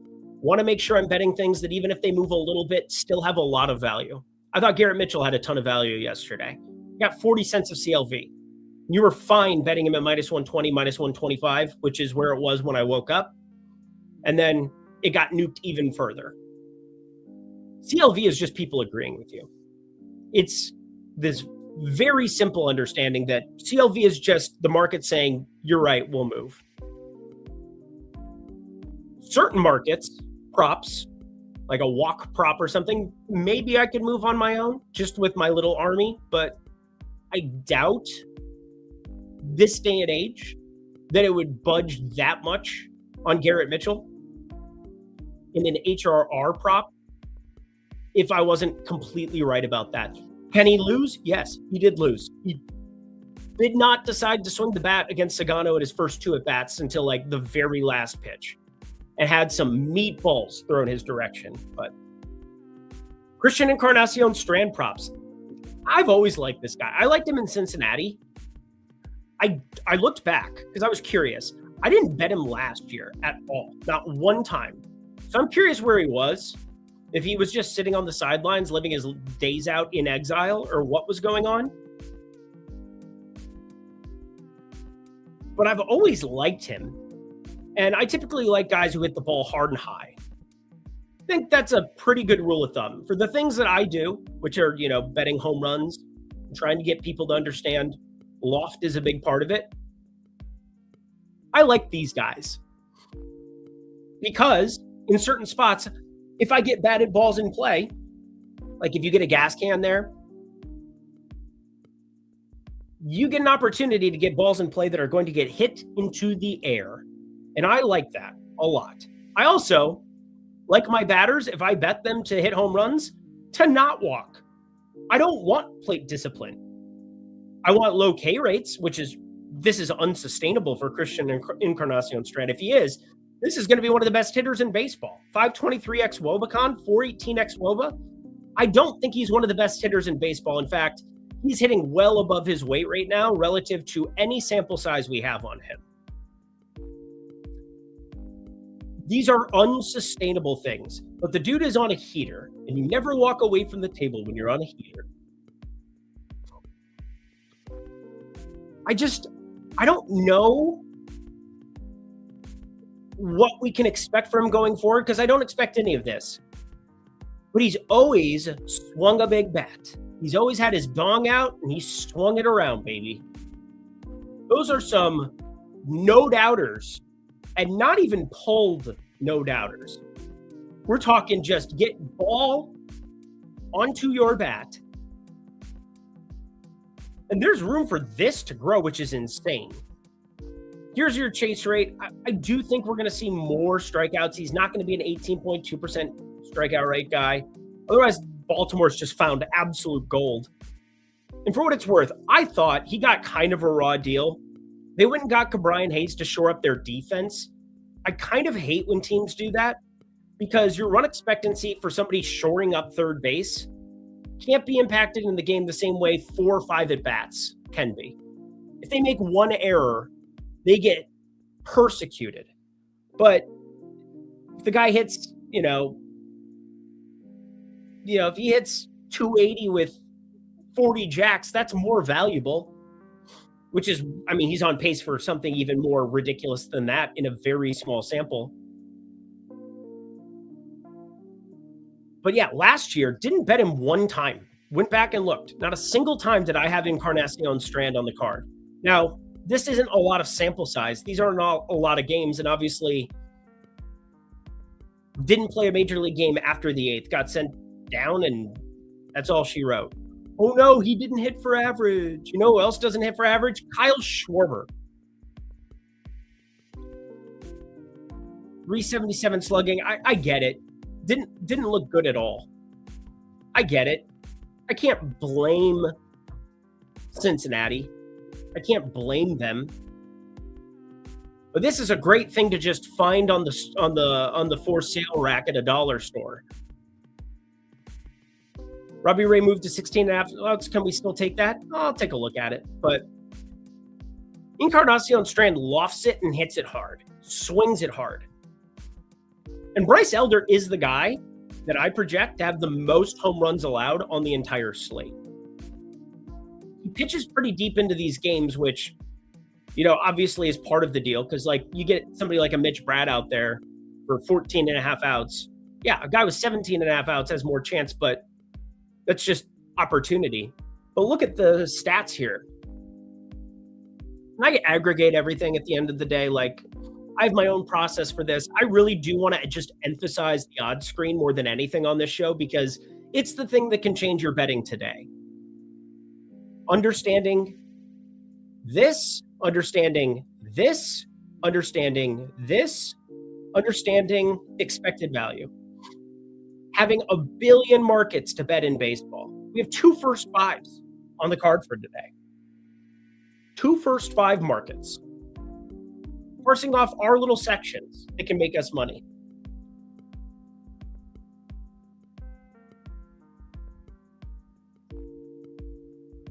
Yeah, that'd be cool. Awesome. I'm going to get that bottom bar built out. I'm going to do that. I'm going to imagine what I want it to look like. Maybe it'll be on the far left side of the screen. Maybe it'll just be the bottom bar. Whereas we update, we have like every play show up, and I can like scroll in the event that we have more than like, 6 plays or something. I'd say we probably average like 4 to 6 there. And then we have quite a few pick'em cards. And I do need to build out pick'em, which is part of the reason that I'm going to bolt in like 20 minutes, but hits under 1.5, looking at that. You like Goldschmidt over 1.5 HRR or 5.5 fantasy score on FanDuel. So obviously, on UD. On UD. Underdog prices it. I think it's more in alignment with Yahoo scoring, because you get 3 for a hit by pitch, 3 for a walk, and you get. So it really just comes down to how you feel about his double, which is 6 points and would cover it immediately. They give you 6 for a double on Underdog. And 1.5 HRR. I think he's pretty neutral on my sheet. Let's look at the market. Yeah, he's pretty neutral. It's holding hands with Bet365, but remember, we got to beat the VIG still. Like, it doesn't do us a lot of good to be in alignment -115, and Bet365, they're all about user acquisition. They're going to offer a lot of really good prices, and once you show any kind of proclivity to being good at this, they will tax you. They will axe you. They will do whatever they need to make sure that you feel pain. That's why you got to protect that account. But beating this out doesn't really count. Beating this out counts. I think he's negative EV in the HRR department. I can't imagine. And I like Goldie a lot. I mean, he's my age, still out there just smashing.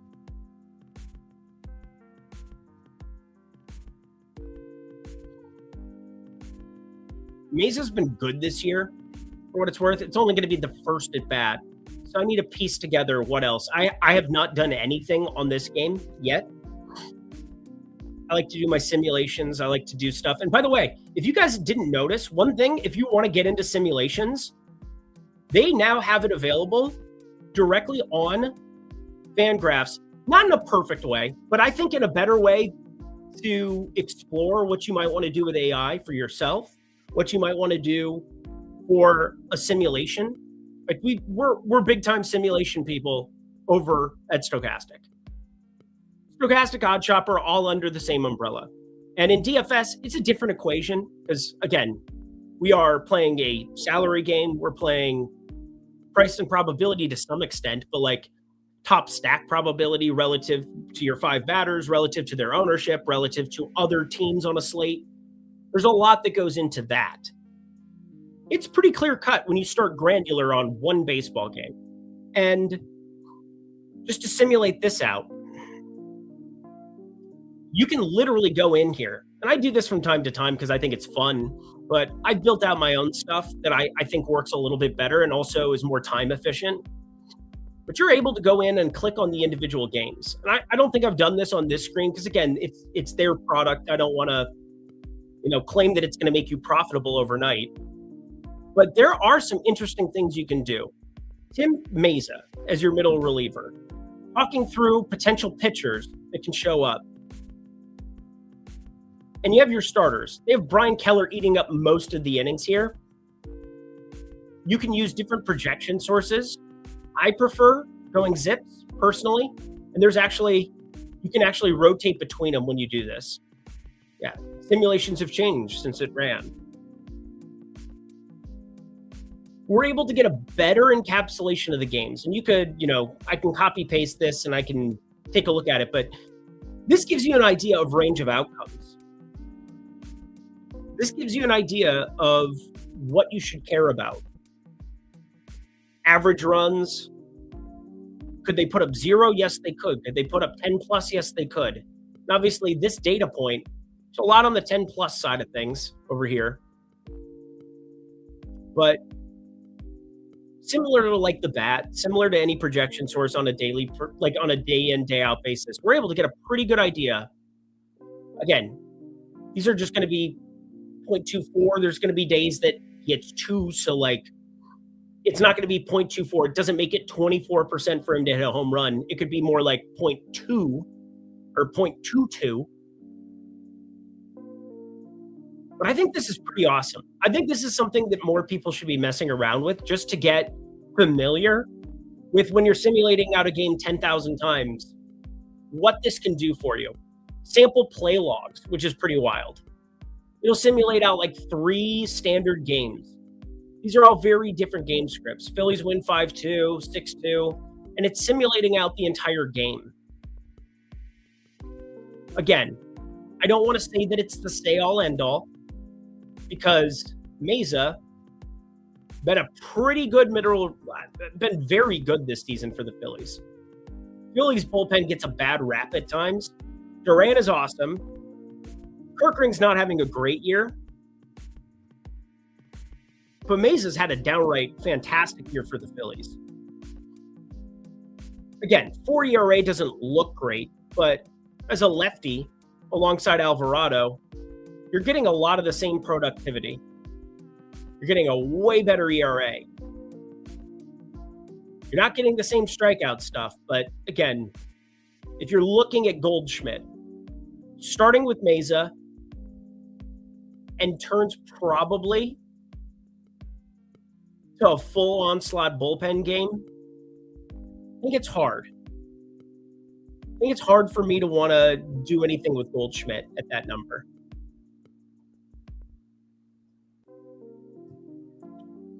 If you even look at the bet, an agent shows up to your residence and eviscerates you. A bit late, but I'm here. That's okay, J Metal K. It's important that you're here. It's important that you're here. Love seeing J Metal K, one of my favorites at Tails. One of my favorites in the Discord. One of my favorites. It doesn't mean I give him preferential treatment. I will tell him when he's stupid, except for Cantillo sucks. So there's that. Cook. Elder's fastball at 86. Yeah, Elder should probably get torched. His fastball's not at 86. I don't have that on my sheet. I've got him way better than that. It's not good. Maybe you were showing hyperbole. A little hyperbole for him. But I do feel like Payne is coming. Again, I project the most home runs of the slate for a starting pitcher to go against Bryce Elder. 1.41 home runs per 9. More for him than anybody else. And Shodi Imanaga, we'll talk about the Cubs too, because that seems like somebody I like to pick on. Esmeralda Valdez probably looks good for 2 strikeouts and a bomb, like he typically does. Jesus Christ, dude. These numbers are so egregious. They're so egregious. They're so bad. Why is Connor Wong popping? What in the world is that? What are his chances of hitting a home run against T&Cs? Probably better than plus 2,000, but probably not by much. Probably not by much. I know this is an MLB show, but is there any NFL futures you like? Yeah, probably for Lemon to suck for the Eagles. Had to because I saw J Metal K come in. Eldritch home run, 100 units. Let's not do that. I talked about that game quite a bit. Our minds are melding. Ooh, that's a good thing. Great minds think alike, or they both go down in flames together. You should give Metal preferential treatment. He's made you lots of money. He's made me quite a bit of money. Yeah, I'll give him some love. But fuck you, J Metal K. Lemon's gonna suck this year. My favorite might be the Vikings to win the NFC North as a Vikings fan.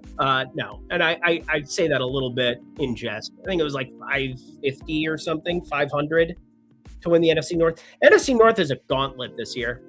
Bears, Lions, Packers, Vikings. Doesn't sound like a lot of fun.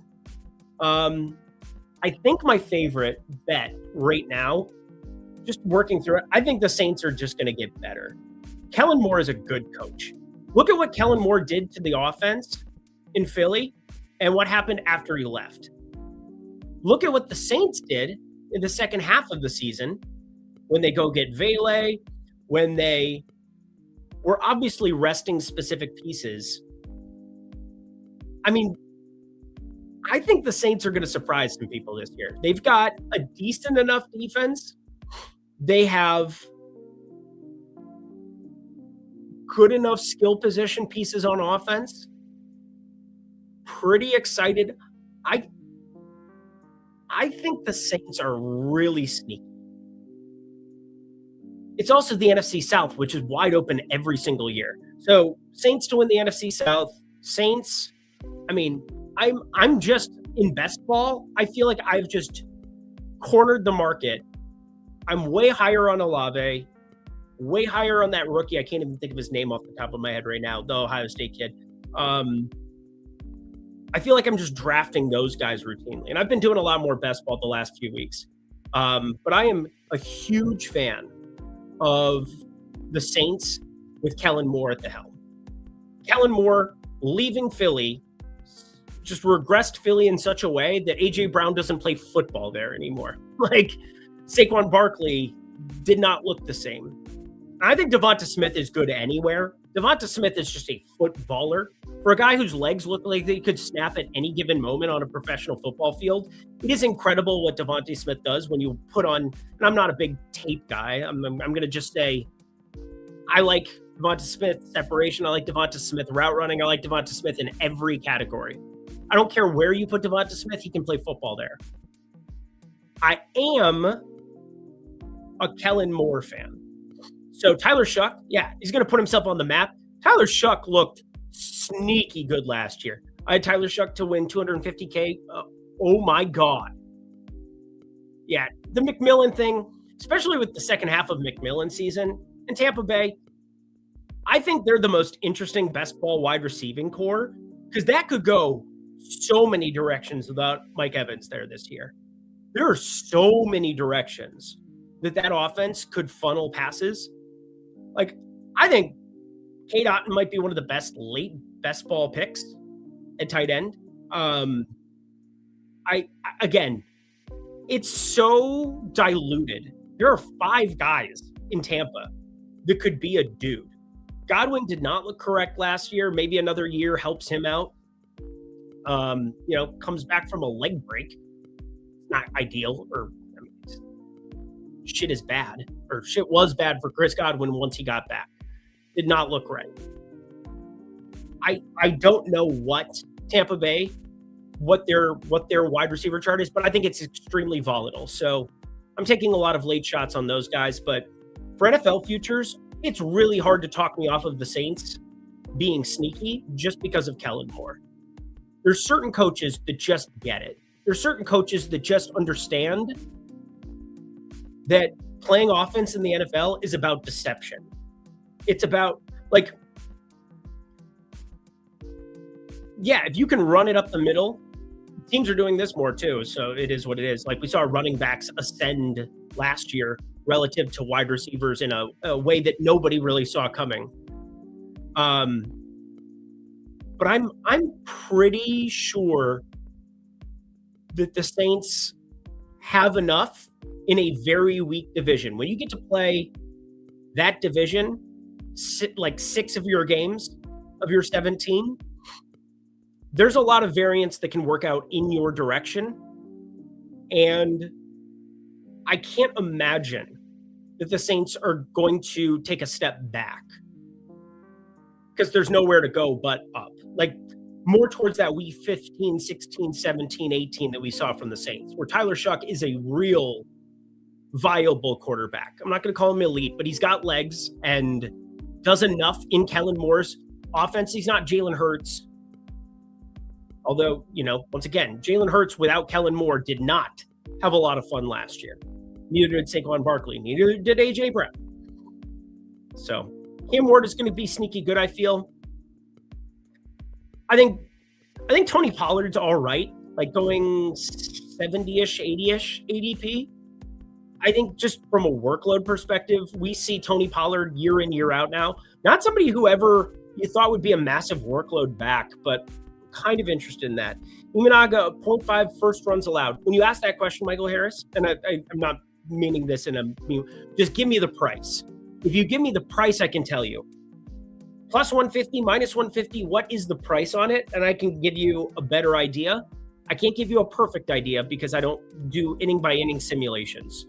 I'm running full game first 5 simulations. So I can't help you. I basically just removed. I haven't bet a single Yerfie or Nerfie in like 3 years. Plus 148. There you go. Thank you. Let me take a look. See if I can get granular. I'll talk baseball for a second. Kind of fun to talk football again. Fun to have football back.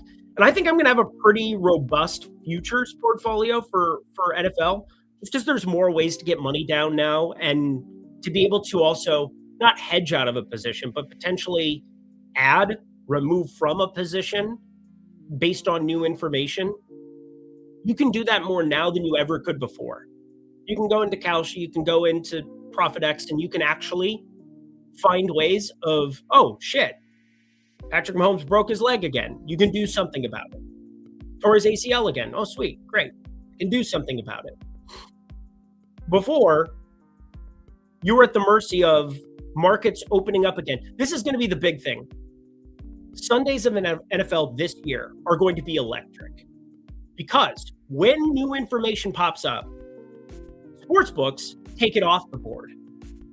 Prediction markets, they just want to keep every market available forever. I don't think people have really thought about a strategy for that yet as much as they should have. But you are able to now invest in a position immediately when news happens.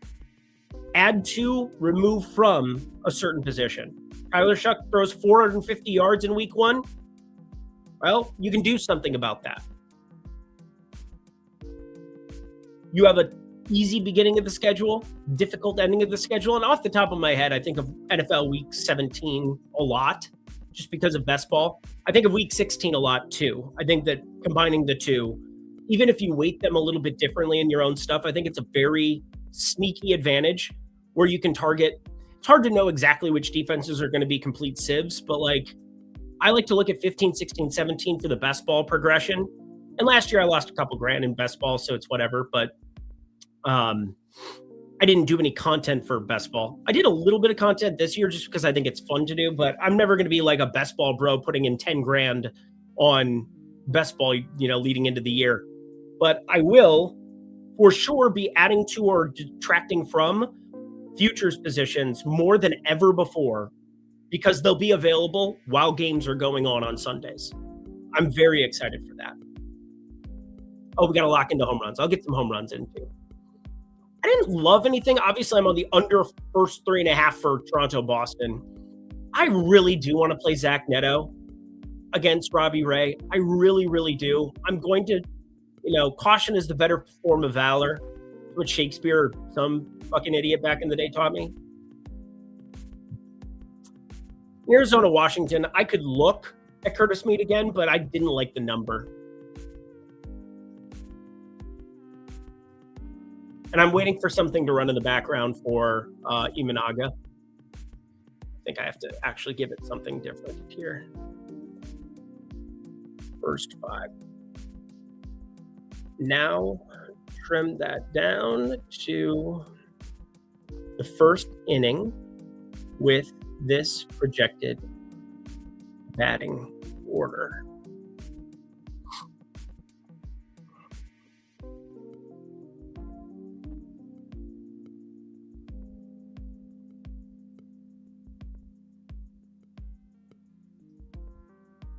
There we go.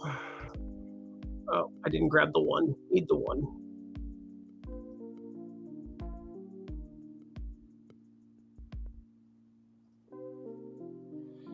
Paste that. And then we got to grab the other lineup. Man, you're making me do a lot of work for a first inning plus 148. But you know what? I love you.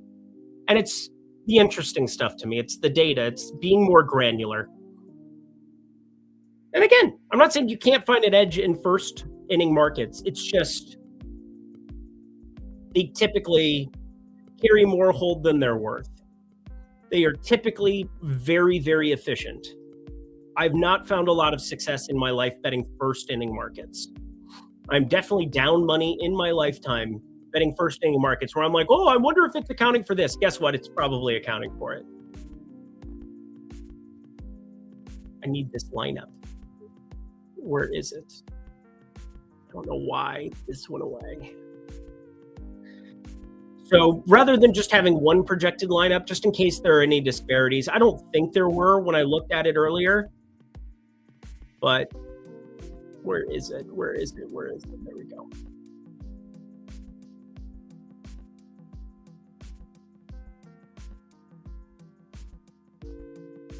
Paste that.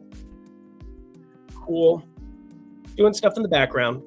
Did you do a play recap yet? Yes, I've done 2 of them, but I'll do another one at the end of the video. We're going to be done in like 10 minutes.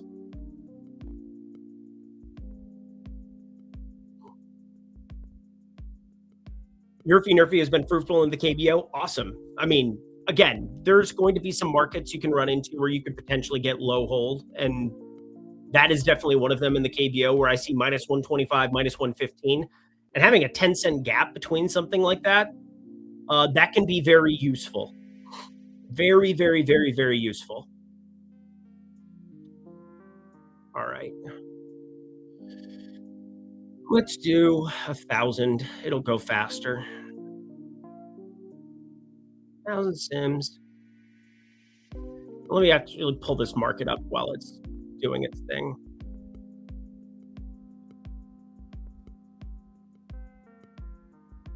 I don't think we have the market for it here. So this is going to just be me giving you a number. And I'm going to throw this out. Do not take whatever number I give you as the gospel, because I've never done this before for a first inning. I do first 5. I do standard game. I don't know if it's a one-way market. Is there an under posted anywhere? Or what's the under price for Imanaga to give up a run in the first inning? What's the under? If it's plus 148, are we talking minus 180? I would just be curious where the sportsbook's putting the bounds of it, because this is not a market I've ever looked at, and obviously not something that I think is available to us to look at on screen. If you're still in here, please be in here, because if I do all this work without you still being in this chat, I'm going to lose my mind. Michael Harris, let me know. Minus 323? Oh my God. Do not bet this market. Minus 3. You're telling me plus 148, minus 323. Do not bet this market. That is an outrageous amount of hold that they are charging you.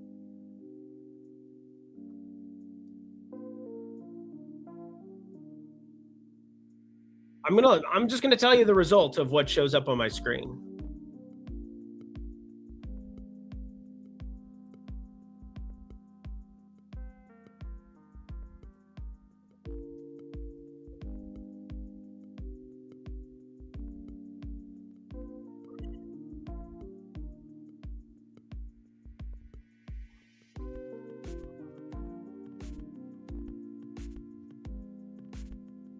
Oh my God.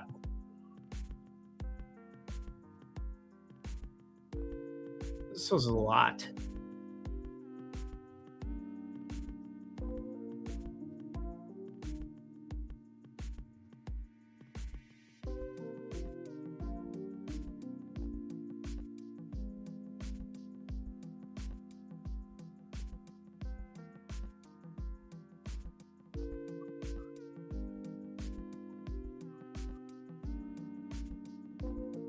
Promise I'm running this.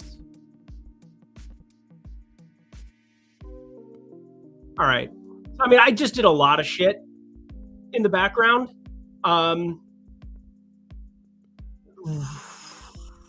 Probably gonna lean towards the 75% number.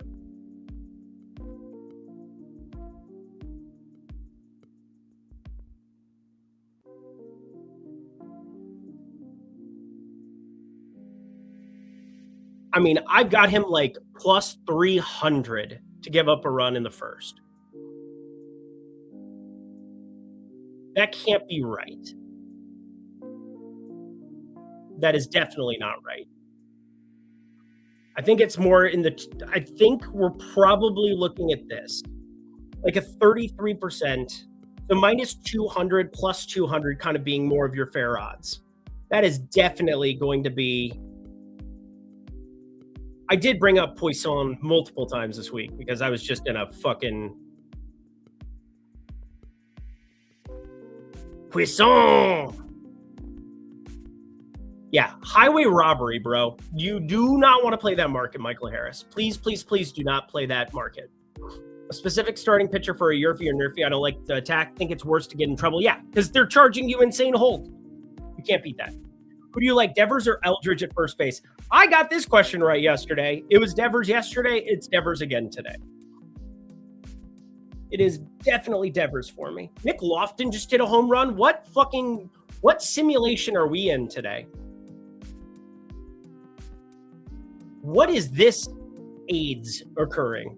This is not the Magic Johnson AIDS. This is height of the AIDS epidemic in New York City. This is AIDS.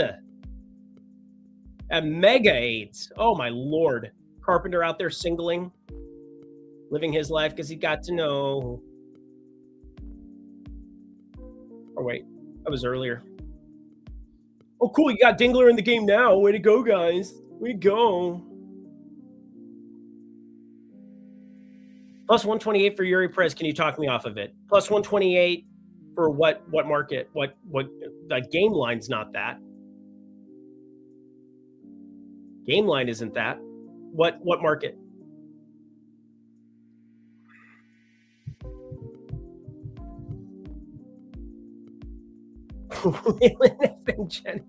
I hate that I know exactly what you're talking about. What are you talking about, mother? Here's the thing. Peter Griffin, Barbershop Quartet. That was kind of like Kermit meets Peter Griffin. I apologize for everybody for that. But I have a really good theory. Mother, you're a little bit of a Beatrice. Yeah. That is a hilarious bit. Yeah, Lofton Bomb. What are we doing? For the outs prop. Oh, Yuri. Obviously, we want stealing bases against Yuri, but that was a little bit more clear cut, I think.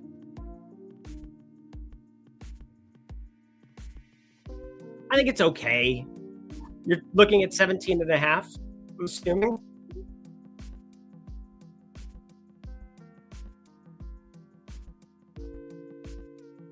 Let's see what I have.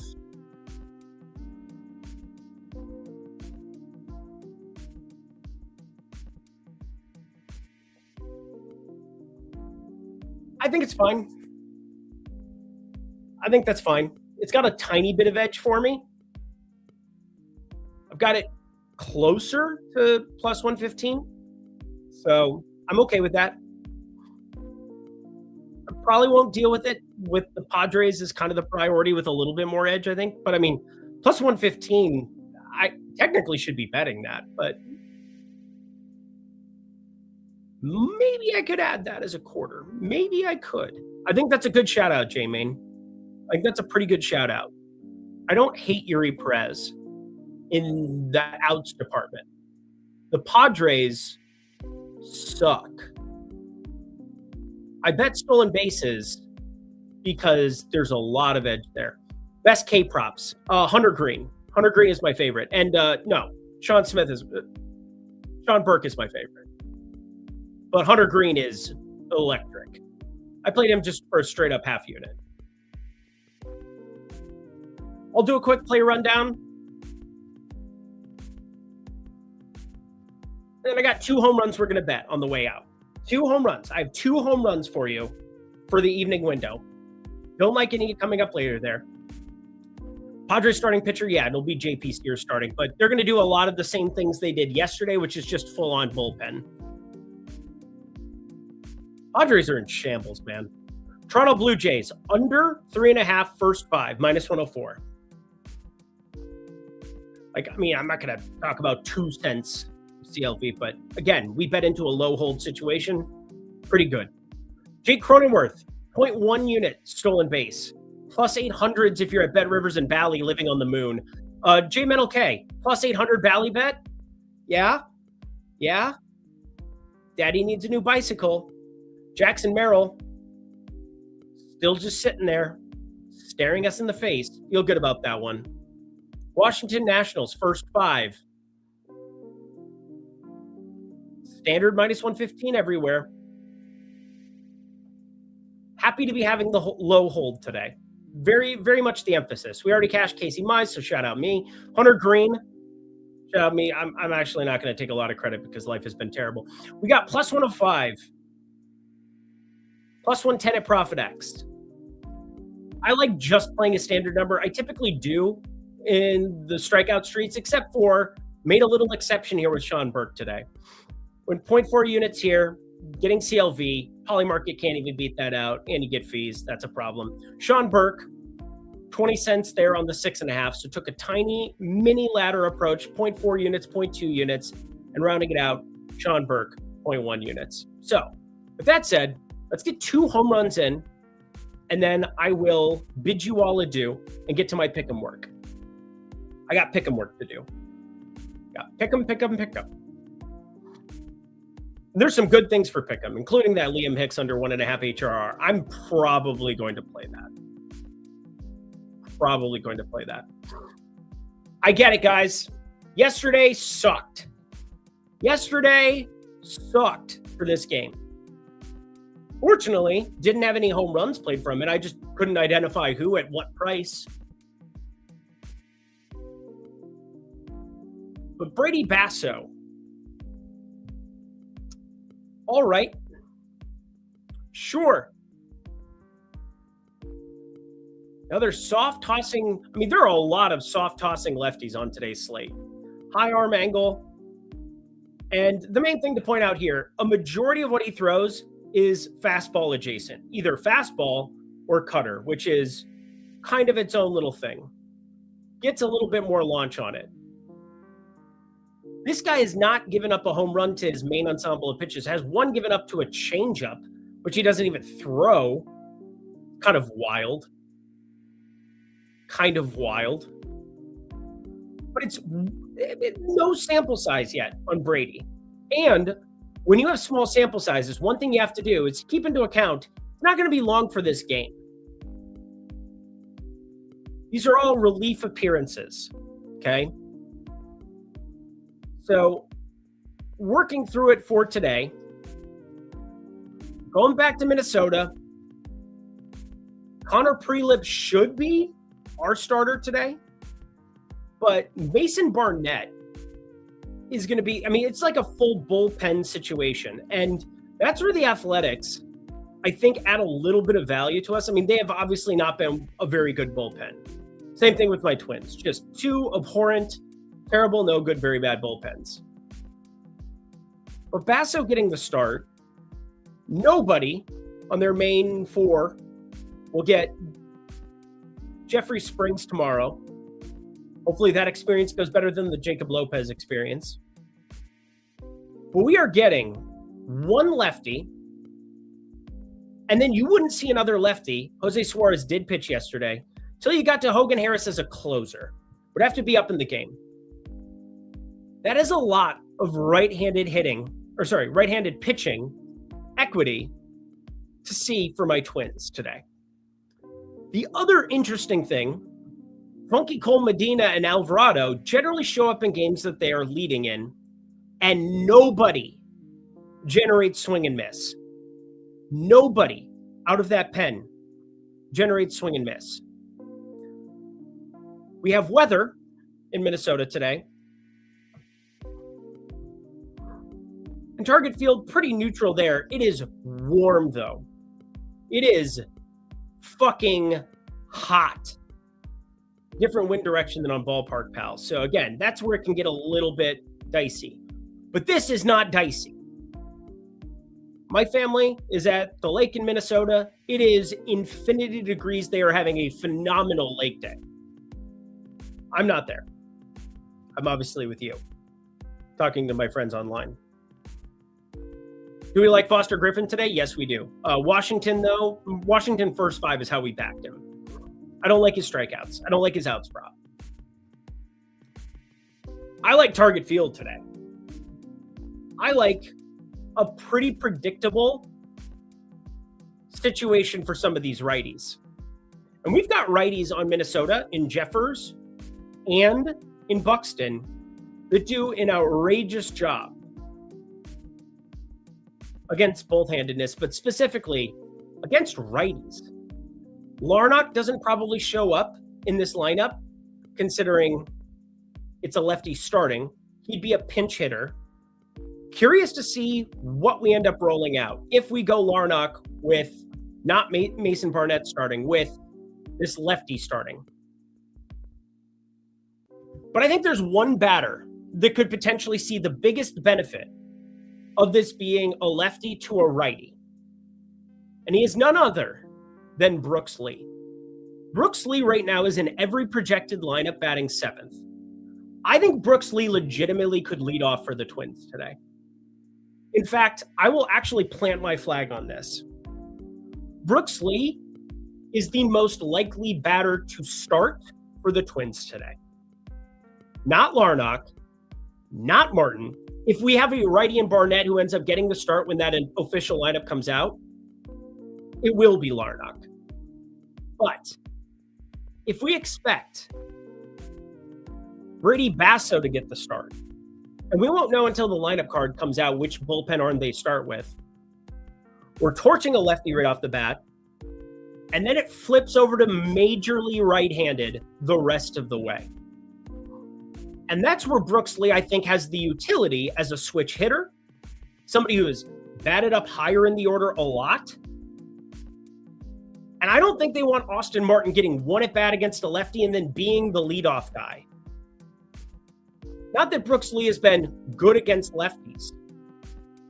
He has not typically been good against lefties, but there is an opportunity for him, for Brooks Lee, to move way up in this order if this is going to be a bullpen situation. We've seen this actually routinely with my Twins. And, you know, it helps to watch a lot of one team at times because you get to have some of those no ball takes. And I want to point out that Brooks Lee, against a righty, batted second and leadoff. They bury him against lefties, has not been as good against lefties at times you would think, right?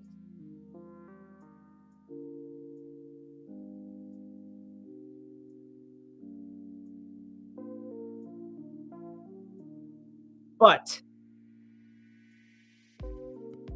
he just has so many paths to get moved up from 8 and 7 because of being a switch hitter and being able to switch over to the side where he'd have a lot of utility, and you don't have to burn Larnach right off the bat if they go lefty to start. Austin Martin, probably somebody that you could pinch hit for. Maybe you have him lead off anyway, but there are a lot of ways, in my opinion, that the Twins can roll this lineup out with a bullpen game with this team specifically, based on if it's Barnett, so on and so forth. Like, there are just lots of ways where I think we can capitalize on some value. I can't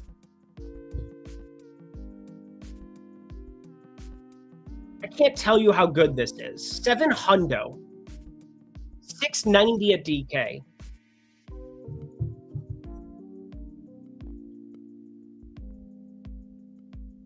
Live before lock will be for the main 10-game slate. So I believe the slate lots at 6 p.m. Eastern. I think he'll be going live at 5 p.m. Eastern, 2 p.m. Pacific. If you're looking for EMAC coming up later. This is just a 4-game slate that we have going live for this one. So this one isn't the main slate on today's. Like, I'm not playing this 4-game slate because I was going to be here with you guys for, holy fuck. Is this the longest Lindy's live ever? This has got to be the longest time I've ever been on stream. We're way over 2 hours now.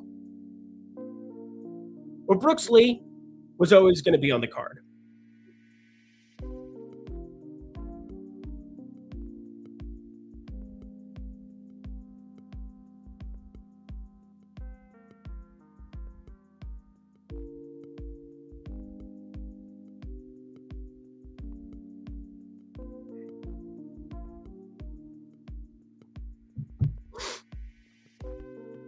Do I like Nick Kurtz's first game back? No, I don't. Prelip has given up lefty power, but it is being accounted for in the market.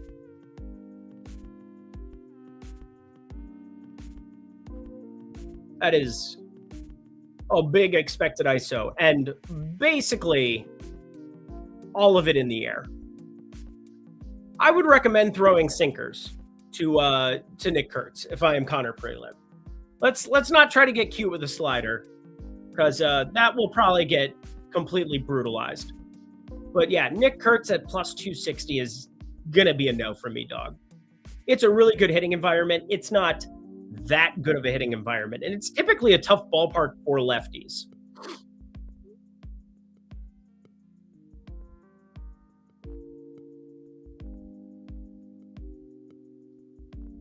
Target field.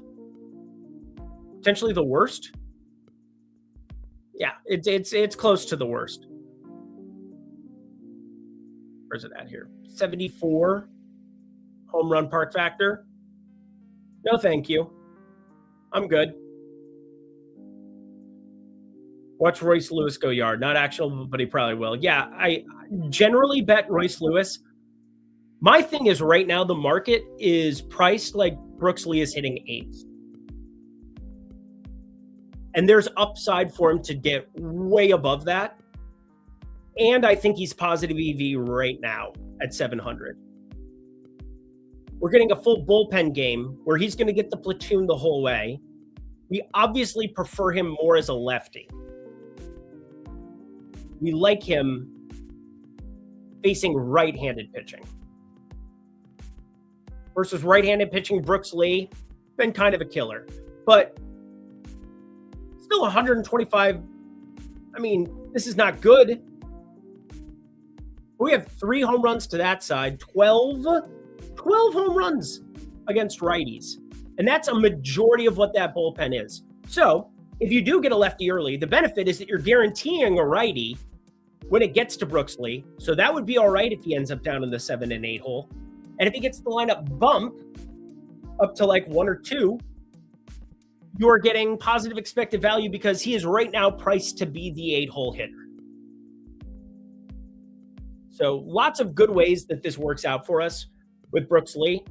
Again, it's right on your screen. I'm not fabricating what could or could not happen. I don't know what we're going to do.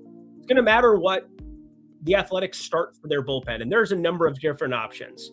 They don't have to have an announced guy. That's not really a thing.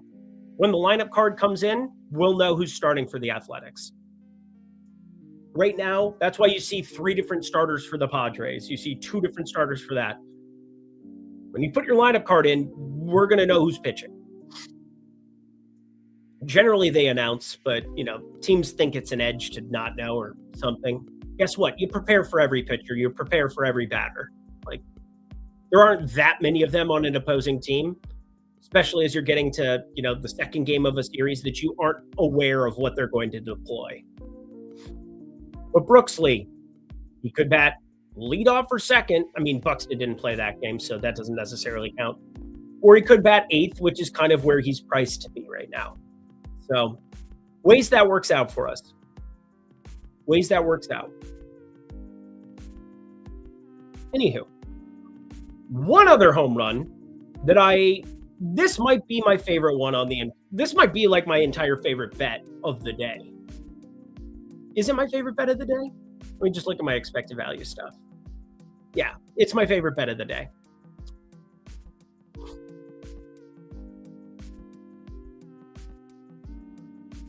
All right.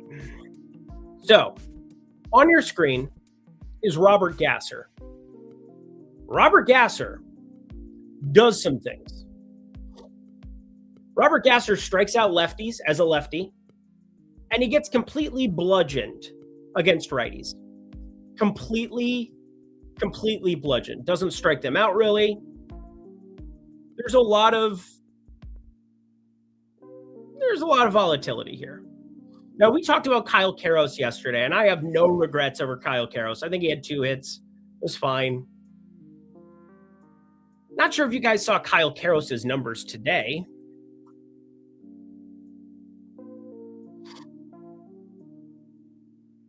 Shorter. A majority of places. You have one outlier sitting at Bet365. Not sure if you saw Castro's numbers today. Outlier spot. But one thing that I just can't get out of my head right now on the Colorado side.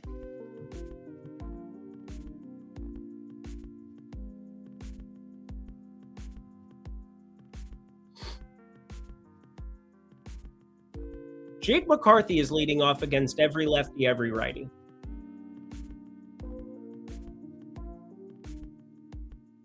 Jake McCarthy has a 154 WRC plus against lefties as a lefty.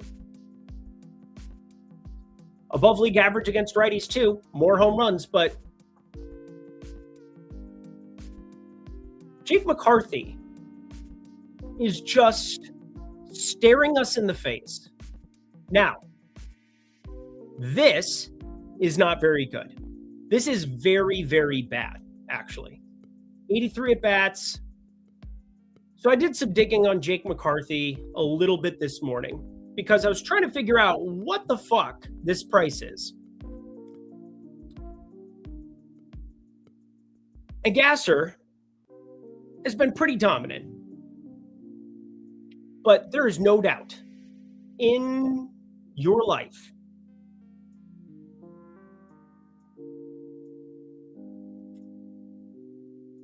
wife's calling. We got to get going.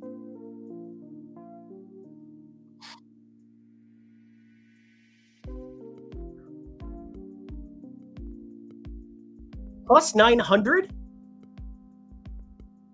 Plus 900 for a leadoff Jake McCarthy. Now, do not play this yet. I want to get confirmation that he is still leading off in this lineup. This number is available too many places for this to worry you.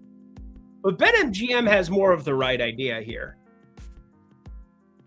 Caesars has more of the right idea here. Rocky's lineup comes out as we're on this show. Are you kidding me? Look at that timing. Jake McCarthy leaning off. All right, cool. Well, we're betting Jake McCarthy. And then I'm leaving you. Guys, I hope you have a fantastic Sunday. I've got some pick'em to go fire up.